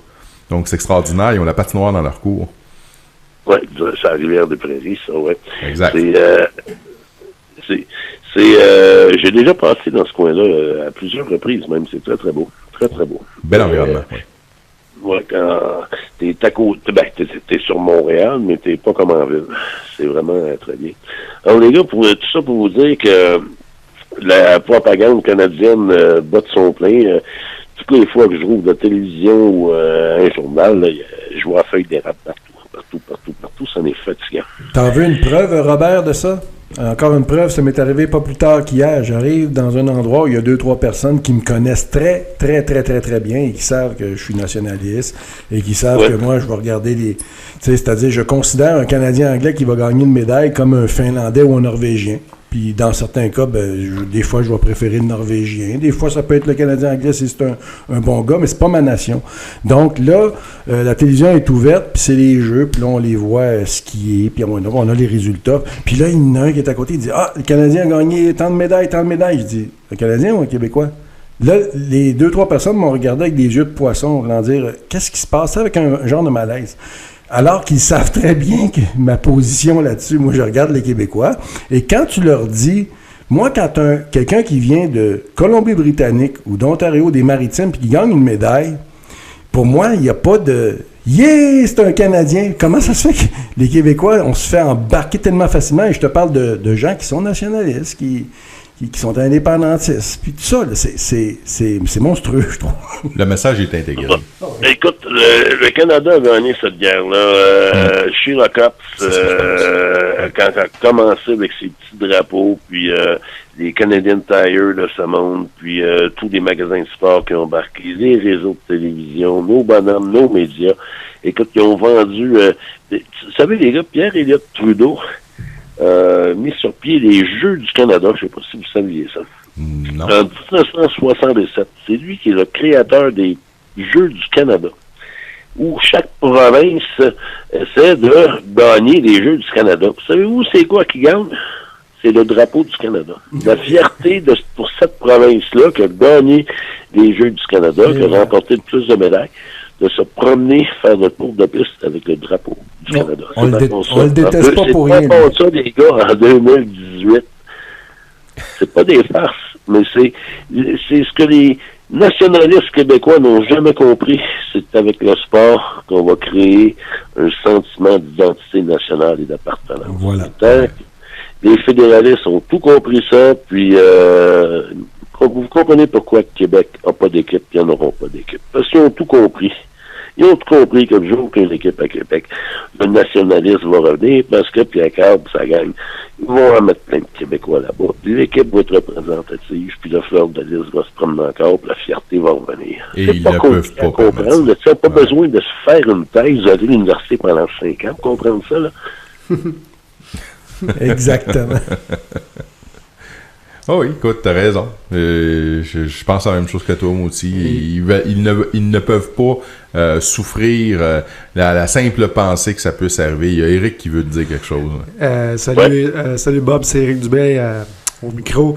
Écoute, moi je trouve ça toujours bien drôle, tu sais, quand on voit tous les médias, là, tous ceux qui sont souvent en première ligne, là, souvent à Radio-Canada, là, sont tous partis à Pyongyang, là, tu sais, parce que les autres, c'est ça, c'est le gros party, puis c'est le voyage payé, et puis je sais pas si t'as écouté l'entrevue de Jean-Luc Brassard au franc-tireur sur les Olympiques, c'était vraiment intéressant, en tout cas, j'invite les autres. C'est même Brassard-là, qui, monsieur, je vais te couper la parole, j'ai pas vu l'article, mais j'ai pas vu l'émission, mais j'ai tout lu l'article à ce sujet-là, là, tout ce qu'il a dit, puis tout ça, puis il est là-bas avec Radio-Canada. Oui, c'est ça. Regarde, là, c'est d'un bord, moi, là, c'est leur job, hein? Moi, je trouve ça, regarde, ça n'a pas de colonne. Tu leur donnes un petit cadeau, puis il s'en va là-bas à toute vitesse, malgré tout ce qu'il dit là-dessus. Ouais, regarde. Effectivement. Très déçu de ce gars-là. C'est pas la première fois qu'il est un vieux capot. Ben, écoute, Bob, j'ai dit exactement la même chose à ma conjointe quand on l'a écouté. J'ai dit, ils viennent de placoter de toute la machine des Olympiques, tout un peu la corruption, puis il se retourne là-bas avec les médias de Radio-Canada, puis il s'en va faire la promotion de cette institution-là, qui est une entreprise... Oh, excusez. Oui, vas-y. Je me souviens d'avoir lu, j'ai pas fait d'autres recherches depuis très longtemps, mais il y a 8 ans ou 12 ans, un ou l'autre, là, la représentation canadienne aux Jeux olympiques, c'était 3 administrateurs pour un athlète. Ah oui. C'est pas des farces, là. C'est pas des farces, là. Là, je te parle pas de 3 coachs pour un athlète, là.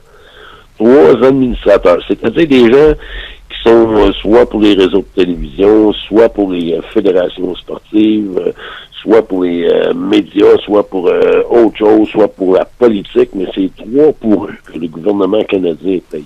Et c'est pas des farces, là. Et c'est une entreprise privée en passant, hein? C'est tout privé, là, c'est pas...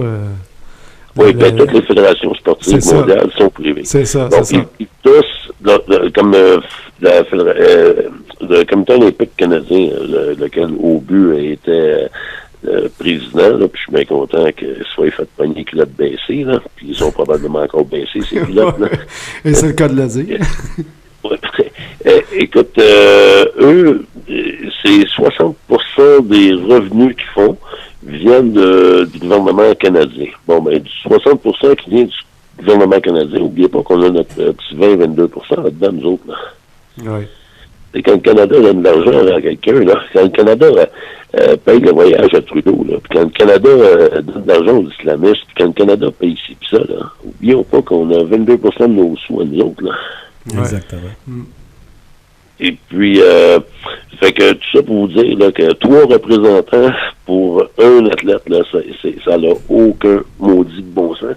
C'est la plus grande représentation. Ça revient à ce que vous disiez tantôt, au point de vue du système scolaire au Danemark. Je ne me trompe pas, là, où sur le palier d'en haut, il y avait tant de secrétaires, tant de chaises, puis ici, c'est la même chose là-dedans aussi. Là. On a des fonctionnaires partout, qui n'ont pas d'affaires.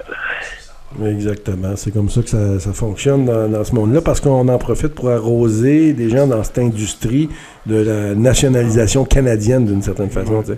Donc, si tu as juste l'athlète avec l'entraîneur, c'est pas assez pour faire en sorte d'engager l'ancien skieur dont vous parliez tout à l'heure, par exemple. T'sais. Donc, ça participe de faire en sorte que, en plus, au Québec, c'est pire parce que nous sommes colonisés.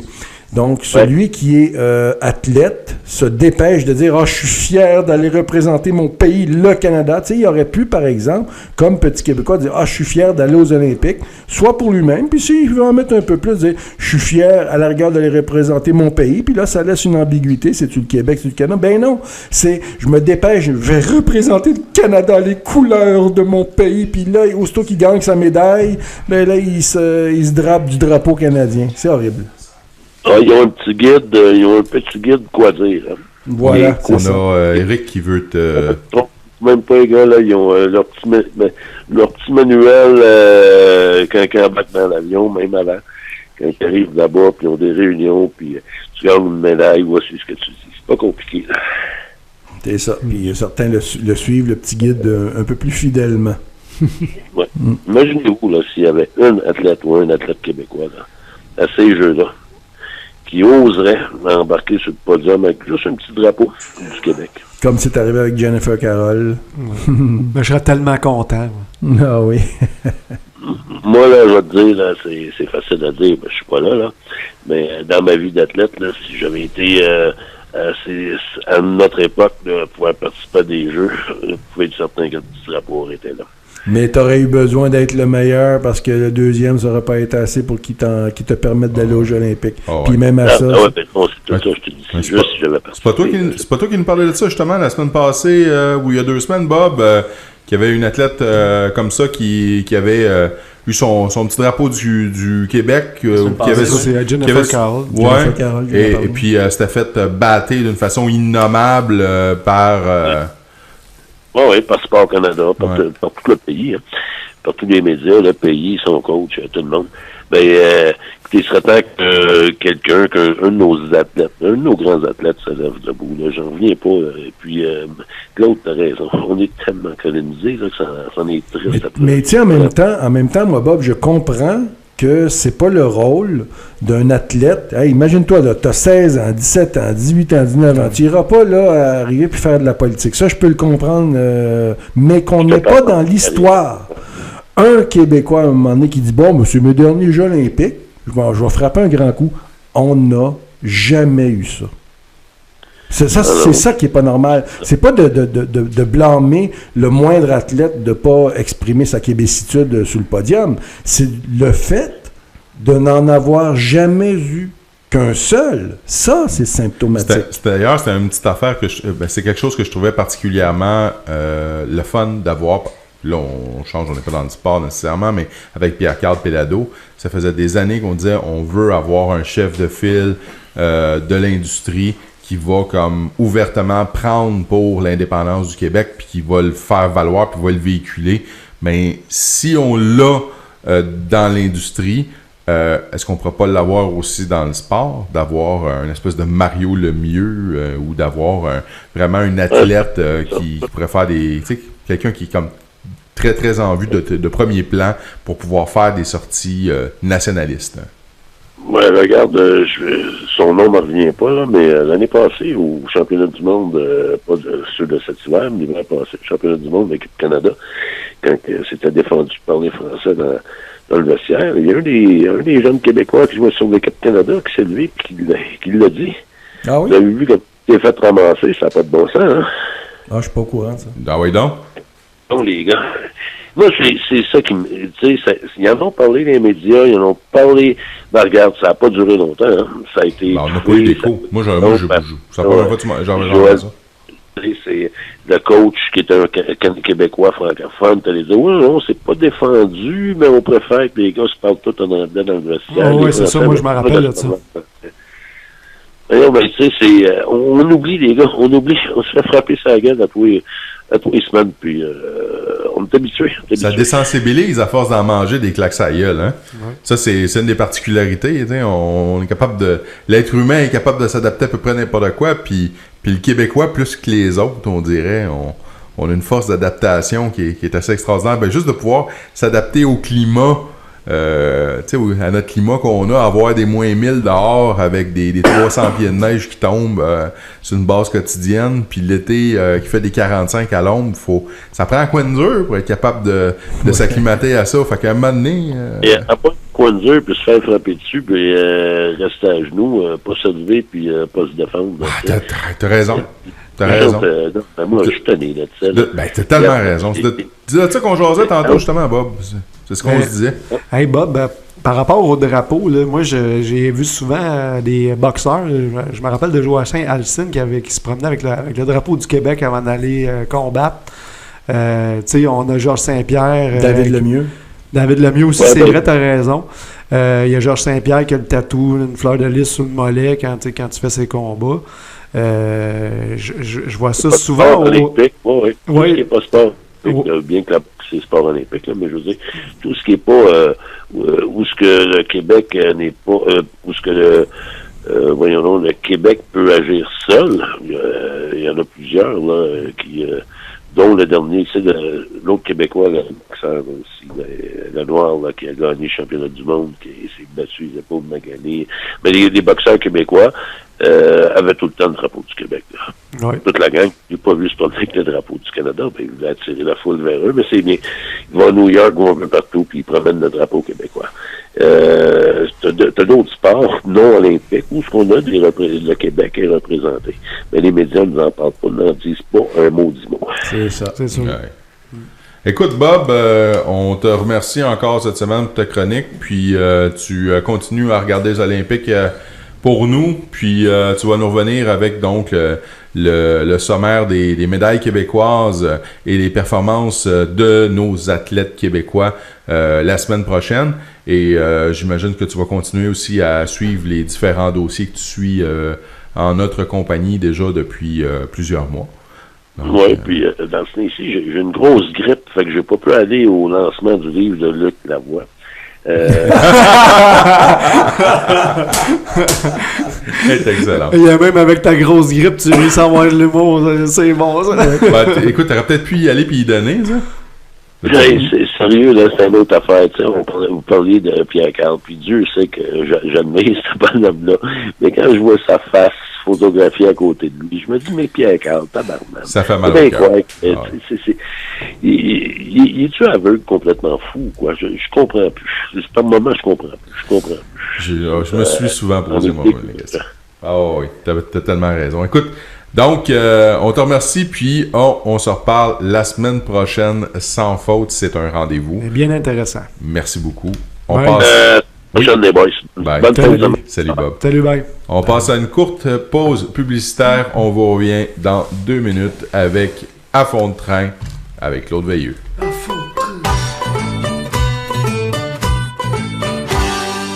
Ici François Saint-Louis. Je vous attends ce soir à 21h pour votre édition du Journal du Soir.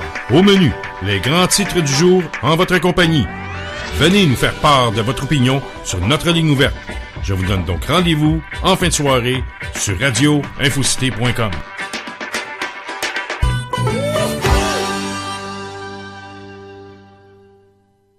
Vous écoutez Radio Info Cité, la radio branchée sur l'actualité.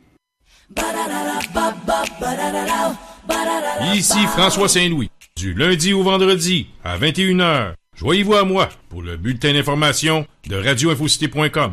Tout peut y passer. Sport, politique, sexe et pâté chinois. Le Journal du Soir est votre rendez-vous en fin de soirée sur radioinfocité.com.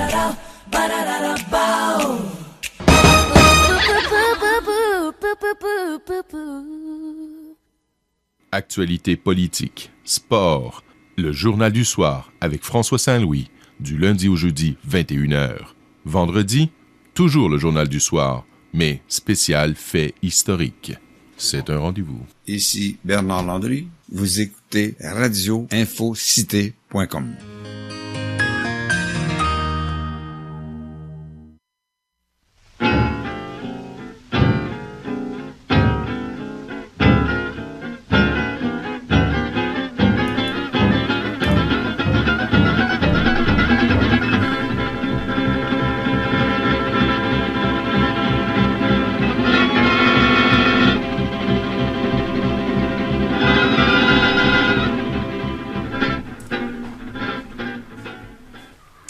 Et comme vous pouvez le constater, nos studios, pour les gens qui nous regardent sur la chaîne YouTube, on constate que les studios commencent à se vider. Oh, on a un autre pitou qui vient d'arriver. Ah oui, Allez me vider. Donc, on est rendu à la chronique de Claude. Alors, Claude, tu nous avais déjà exposé ton sujet tantôt. J'en ai rajouté un autre pendant qu'on parlait. Je me suis souvenu de Lino Zambito, sa conférence de presse. Oui. Je vais commencer par ça sera peut-être un peu plus court, là, à moins que vous ayez bien des choses à dire. Intervenez comme vous le voulez. Lino Zambito a donné une conférence de presse pour dire essentiellement qu'il cessait sa collaboration avec l'UPAC. Très bonne entrevue en plus, très bonne conférence de presse. Moi, j'ai trouvé ça très bien. Bon, écoutez, moi, je l'ai écouté au complet. Je suis d'accord avec tout ce qu'il a dit. Et je crois qu'il a raison. Est-ce que je le sais? Est-ce que je connais ce type-là pour te dire que pour moi, il a perdu rien de sa crédibilité? Parce que vous savez que c'est ce qui court. Hein? Ah, Zambito, il a perdu sa crédibilité. Quand tu viens pour parler de ça avec des gens, des fois, ils disent ah, Zambito, il a perdu sa crédibilité, c'est fini. Donc, je vois que il y en a parlé le de petit ça. jeu, mais, oui. Mais tu peux peut-être préciser qu'est-ce qu'il a dit avant pour commencer, pour que les auditeurs Lino Zambito, en conférence de presse, a dit qu'il cessait sa collaboration avec l'UPAC. C'est-à-dire, on le consulte, l'UPAC le consulte, mais on enquête sur lui. Il a reçu des affidavits comme quoi on enquête sur lui pour savoir s'il coulait de l'info aux médias. Alors, ce qu'il dit, je le rephrase à ma manière, si on voulait corrompre les procès qui devraient avoir lieu dans le futur, alors qu'il en sera l'un des principaux témoins, bien, on ferait pas mieux que ça. C'est-à-dire, on te consulte, mais en même temps, on enquête sur toi pour savoir si c'est toi qui coule l'info. Puis il est allé plus loin que ça. Il a accusé, puis ça, c'est là que je suis d'accord, et c'est là que ça rejoint, parce que vous savez, dans ces histoires-là de corruption, tout ça, j'ai déjà eu une entrevue avec François Saint-Louis pour dire que moi, c'est un dossier que je suivais de moins près. C'est pas un dossier où je suis le plus fort, le dossier de la corruption et tout, mais je connais le patron. Je sais comment ça marche. Je sais comment ça marche ici. Le patron comme tel de la corruption, comment ça fonctionne le monde, parce qu'il s'agit de savoir juste comment fonctionne le monde de l'argent. Le monde politique, le monde de l'argent, le monde des affaires. Donc, il accuse l'UPAC de couler elle-même l'information. Et moi, je suis d'accord parce que c'est ce que j'ai dit moi-même à plusieurs reprises sur les ondes de notre radio, notamment sur l'affaire Guy Ouellet. souvenez-vous, ceux qui se rappellent de ça, j'étais ici, je parlais, il y a quelques mois, de l'affaire Ouellette, quand il a dû se réfugier après avoir été arrêté, puis interrogé. Il était encore en train d'être interrogé. C'est en sortant qu'il l'a su, là, il ne pouvait pas le savoir. Et les journalistes savaient qu'il était interrogé. Donc, qui d'autre que l'UPAC peut couler l'information? Pour moi, je vais le dire ici tout de suite, là, je ne pourrais pas en donner la preuve, mais pour savoir comment ça fonctionne, gouvernement, l'ancien gouvernement, Jean Charest, eux qui vont nommer l'UPAC, comment peut-on arriver à penser que ceux qui vont être responsables, les hautes têtes dirigeantes de l'UPAC, vont pas faire ce truc-là qui est un classique. Un classique, c'est-à-dire tu ruines d'avance tes propres enquêtes pour que les procès tombent. Ça, c'est un classique. Est-ce que c'est le cas? Je peux pas le dire à 100%, mais moi, je gagerais ma dernière chemise là-dessus. Si j'avais à le gager, là, si je pouvais mettre tout l'argent que j'ai, quitte à me mettre dans la rue, qu'on pouvait savoir la vérité. Tu continues de même, Claude, tu vas m'obliger à t'en donner. Oui, c'est ça. Exactement. Puis, il va juste rester à la radio. De toute façon, pour ceux qui me connaissent très bien, ils savent que moi, je m'habille chez Dairy Zone. C'est-à-dire que Christian Derry prend un petit peu de poids d'avance sur moi, donc son linge qu'il ne fait plus, il me le donne. On va falloir que tu fasses des jeûnes. Dans certains cas, il y a certaines batches qu'il m'a donné où je devais faire double tour avec la ceinture, mais bon, écoutez, il a maigri depuis. T'es-tu en train de me traiter de gros? Ouais, mais tu sais, juste un peu joué. J'ai déjà expliqué ça à mes élèves aussi, hein, quand tu dis à quelqu'un qui est gros, il y a deux façons de dire « Hey, le gros ». Le gros à ton ami, ça veut dire que tu l'aimes gros. Mais si tu veux passer un gros qui est vraiment gros puis qui est obèse, puis tu dis à tes amis, as-tu vu le gros l'autre bord? C'est pas le même gros. Donc, toi, c'est le premier. Je t'aime gros. Donc, en gros, revenons rapidement à Lino Zambito. Il dit, lui, il accuse, en tout cas, il dit qu'il va cesser sa collaboration avec l'UPAC tant et aussi longtemps que la tête ne change pas. Et il soutient, puis il affirme, puis il réaffirme son soutien quand même au corps policier. Parce qu'il dit que les enquêteurs qui sont là sont de bonne foi, ils ont fait leur enquête, tout ça, mais que c'est en haut, c'est à la tête qui est le problème. Et moi, je n'en suis pas convaincu à 99%. Vous savez, il y a des choses où on n'a pas besoin d'avoir les preuves. Pour moi, c'était clair dès le départ, de toute façon. Quand j'ai vu Jean Charest commencer à nommer ça, puis après ça, c'est le Parti libéral qui est au pouvoir encore. Écoutez, c'est sûr. Et certain pour moi qu'on fait tout pour faire avorter les procès, comme par exemple celui qui vont avoir lieu si jamais on les dépose au bureau des enquêtes, au DPCP. Ouais. Merci, Eric. C'est sûr et certain qu'une fois qu'on n'aura peut-être plus le choix, on va finir par déposer des demandes pour que ça se rende en cours. Hein. Finalement, c'est le DPCP qui décide et ce sera vicié dès le départ. Et si on prend les procès dans lesquels ces futurs procès-là, où Lino Zambito serait un des principaux témoins et qu'on le décrédibilise comme ça, c'est fini. On sait très bien que les gens Charest de ce monde vont s'en tirer, là. Ben ça, oui, c'est sûr. On sait, là. N'allez pas croire que Jean Charest va se ramasser en dedans. Ça, là, ôtez-vous ça de la tête, ça n'arrivera pas. Il y a un vieux principe qu'on appelle le plafond de verre. Et voilà, exactement. Et le plafond de verre du gouvernement Charest, c'est Nathalie Normando. Voilà. Alors, c'est fait le système, et ça, c'était des organisateurs, c'était des bagman libéraux qui l'avaient dit à l'époque. Oui. Le système est fait de telle façon que le plus haut qu'on peut remonter, c'est Nathalie Normando. Et quand vous voyez des gestes criminels posés, du moins, c'est ce qu'on présume, par Nathalie Normando, ce sont les faits et gestes de Jean Charest. Et j'en ai même composé une chanson en réarrangeant Tout va très bien, Madame la Marquise. Et qui est extraordinaire. Donc, ça résume bien que c'est comme ça que ça fonctionne. Donc, en ce qui concerne Lino Zambito, je voulais juste dire pour ceux qui n'ont pas vu et entendu la conférence de presse, vous avez là-dedans aussi, c'est bien, parce que tu as des questions qui vont être posées par les journalistes qui sont juste correctes, puis tu en as d'autres, on voit de quel pain mangent certains journalistes, dont un. Je ne peux pas savoir c'est qui, parce qu'on entend juste la voix poser la question. Peut-être que des gens sur Radio Infocité pourraient nous le dire. Lequel des journalistes est allé dire « Oui, mais vous croyez qu'il y a complot? » Comprends-tu ça?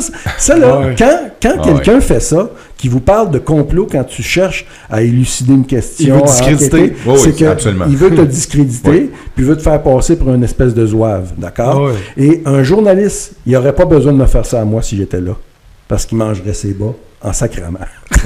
Il mangerait ses bas en asti. Parce que ça, là, je vais le dire encore, puis je vais terminer la chronique sur Lino Zambito, là. Utiliser cette idée-là du complotisme est la chose la plus stupide, la plus ignare, la plus totonne, la plus crétine. Moi, je défie quiconque de venir ici sur les choses que je parle, puis ça fait longtemps que je le dis, je le fais. Je défie quiconque. Il n'y en a pas un sur la terre qui peut venir ici sans que je le mange.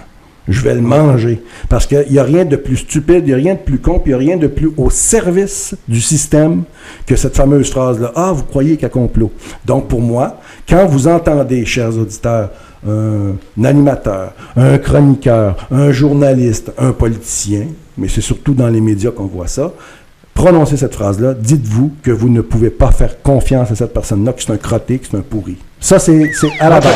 Oui, parce qu'il ne veut pas, que vous réfléchissiez. Mais faites-en pas, Claude, parce que toi, tu es un complotiste, puis moi, je viens d'une secte. Moi, je viens d'une secte. Fait que le végétarianisme. Oui, mais c'est ça. Donc ça m'a fait, monsieur, je tenais à dire ça, que j'ai bien aimé la conférence de Lino Zambito. Oui, puis notre collègue François Saint-Louis a fait une bonne entrevue. Oui, exactement. Lui et avec monsieur Ken Perra. Ça fait longtemps. C'est pour ça que j'en parle. C'est parce que notre radio, beaucoup en parlent, que ce soit Bradette, que François a bien entendu le premier, avec aussi Steve Fortin et autres. On fait, nous, je trouve, sur notre radio Infocité, et ça, je tiens à souligner le beau travail de François le premier et ses chroniqueurs sur ces dossiers-là de corruption, l'UPAC, etc. Alors, maintenant... Claude, j'avais une petite question pour toi, savoir ce que tu en penses. T'sais, on parle souvent au niveau de l'UPAC, de mettre Lafrenière dehors, puis de mettre l'UPAC sous le contrôle de l'Assemblée. Qu'est-ce que tu en penses? Es-tu naïf de penser que ça pourrait être un aspect intéressant? Lino Zambito, c'est sûr qu'il dit que c'est aux 2/3 de la Chambre que ça devrait se voter, ces choses-là.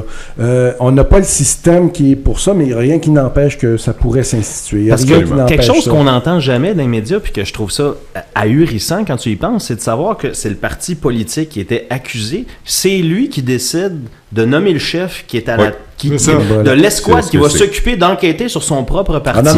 Voyons, comment ça se fait qu'il n'y a pas un journaliste qui défend ça plus que ça? Parce qu'on n'entend pas beaucoup parler de ce conflit d'intérêts-là. Les réactions du public, mesdames et messieurs?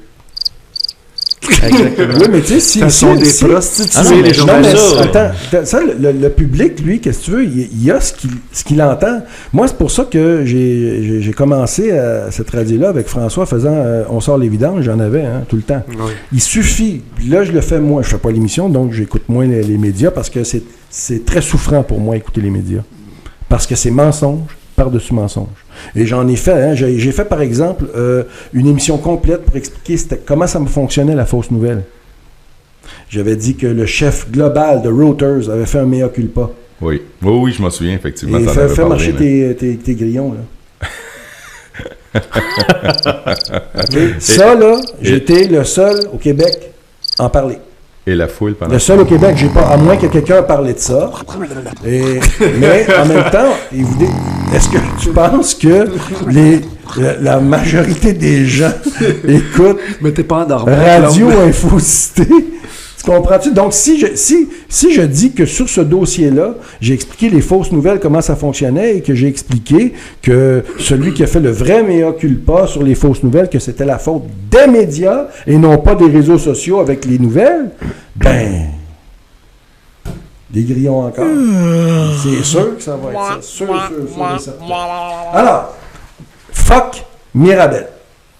Ça, c'est mon dossier à moi, puis je veux peut-être faire au travers de ce dossier-là un peu d'éducation politico-économique.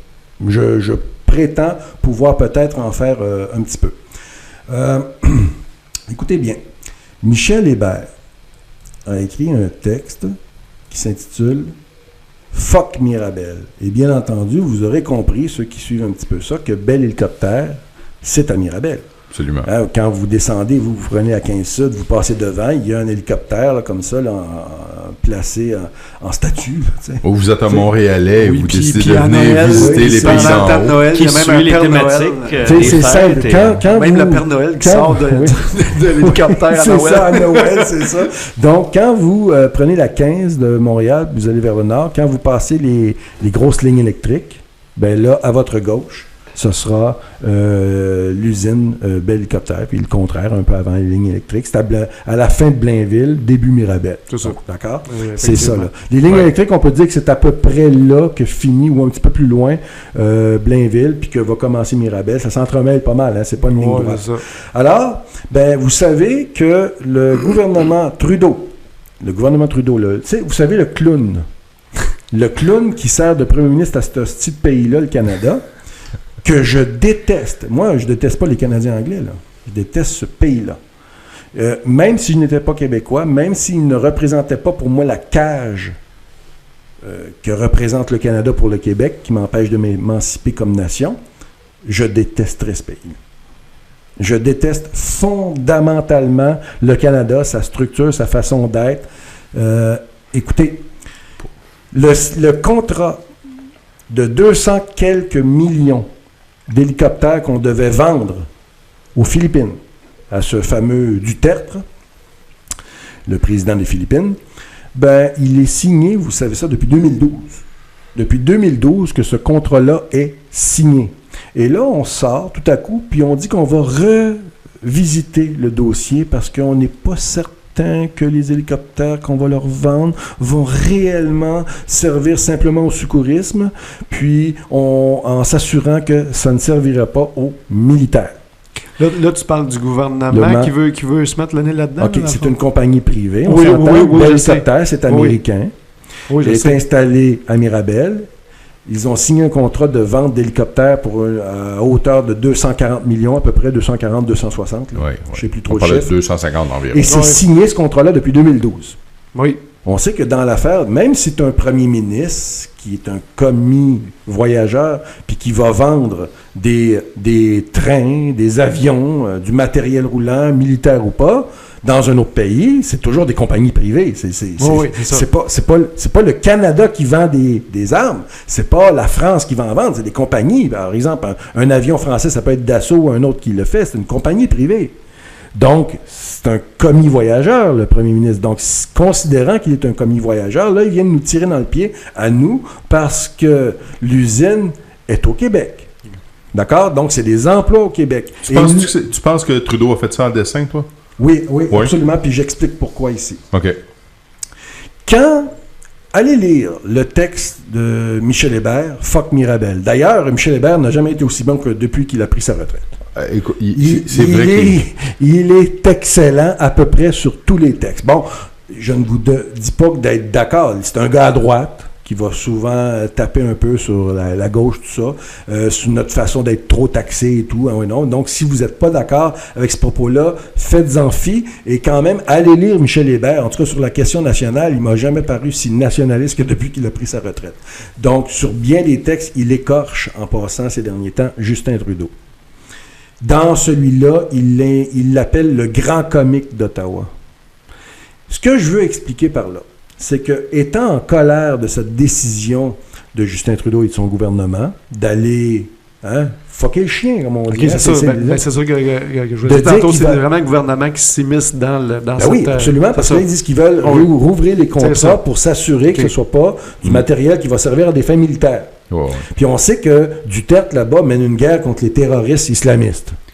Puis, comme on en a fait un bonhomme assez spécial, on s'offusque du fait que c'est un assez cow-boy qui se vanterait d'en avoir tué lui-même de ses propres mains, tout ça. Donc, là, on a fait les choux gras d'une espèce de clown qui est à l'autre bout du monde, tout ça. Un peu, on le met dans le même bateau un peu que Donald Trump.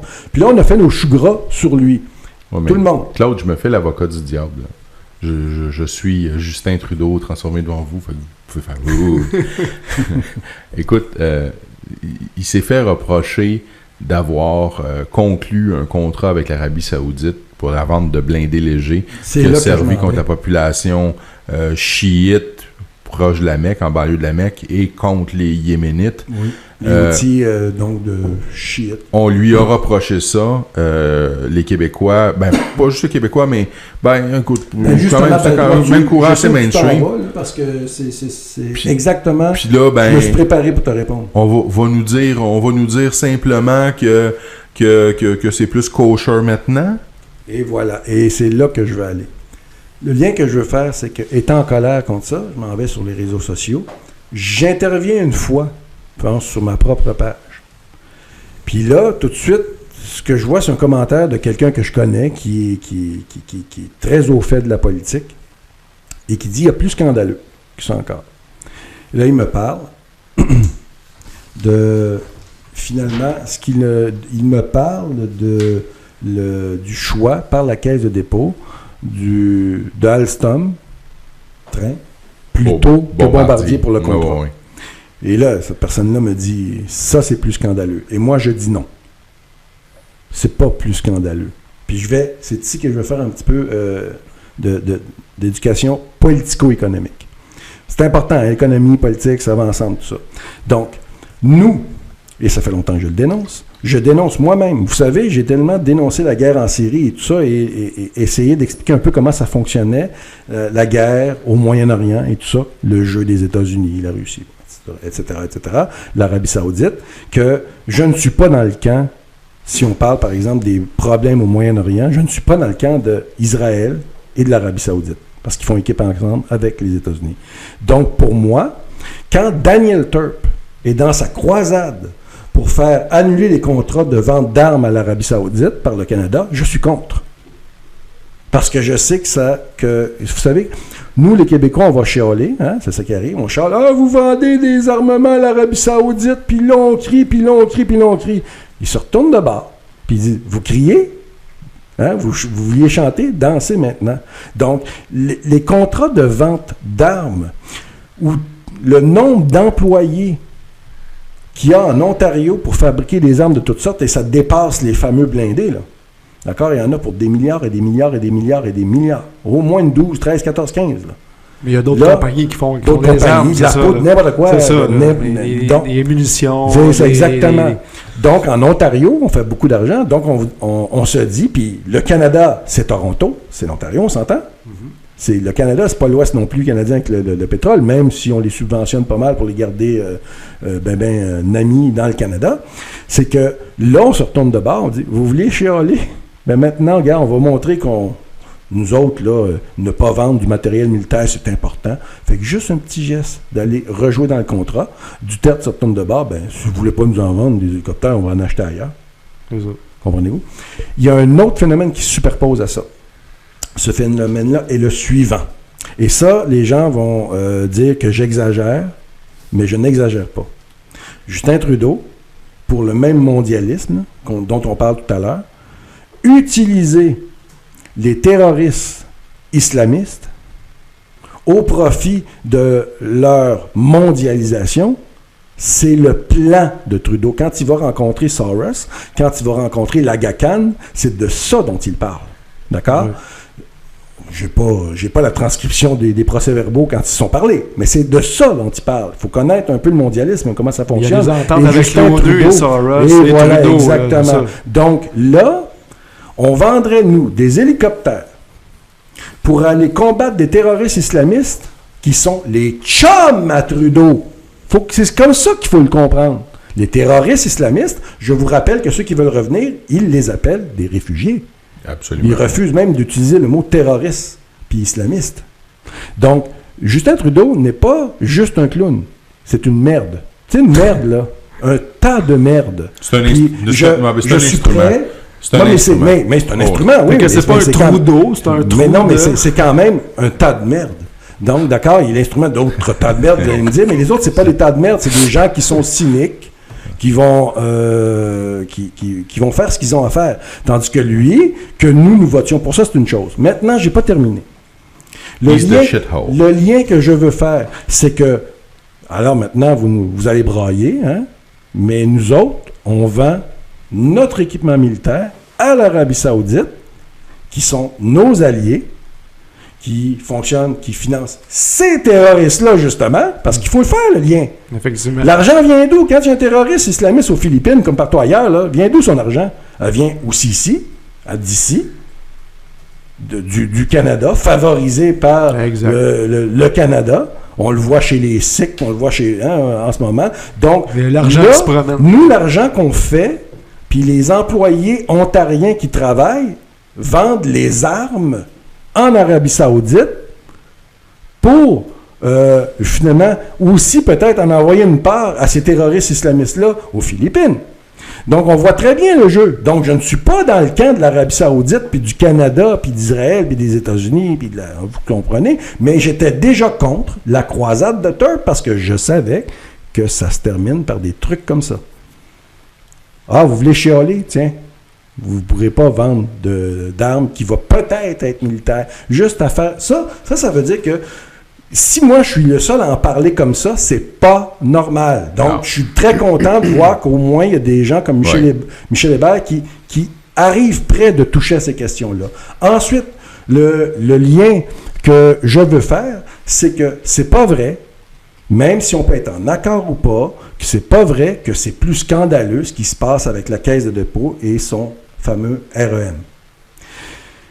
Oui, on aurait aimé peut-être que les employés de Bombardier de la Pocatière puissent travailler par rapport à ces contrats-là. Mais il faut savoir une chose, il y avait 2 consortiums.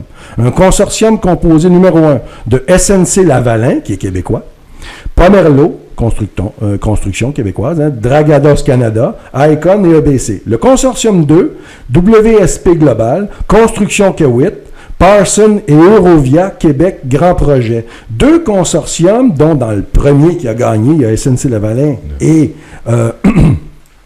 finalement Alstom. Et vous avez le consortium numéro 2, qui a perdu finalement, où on a Bombardier. Alors, ce que je veux dire par là, c'est qu'il y a 80% qui va à l'ingénierie et 20% pour le matériel roulant. Donc, c'est rien, ça. Écoute, Claude, ça aurait été vraiment intéressant de pouvoir élaborer là-dessus. Oui. Mais, j'ai dit ce que j'avais à dire. Force nous est de constater que nous devons tous nous quitter pour cette semaine. Non. Oui. Non. Et pourtant, c'est un tel plaisir. Je me sens le cœur tellement déchiré de vous quitter parce que vous savez que je vous aime. Oui, on vous aime tous. Bonne Saint-Valentin. Ouais. Bonne Saint-Valentin. Est-ce que tu nous parles de mes petits cœurs, vous êtes mes amours. Aimez votre Québec aussi. Dans un instant, c'est le journal du soir avec François Saint-Louis. Et là, cette semaine, il n'y a pas d'invité ce soir.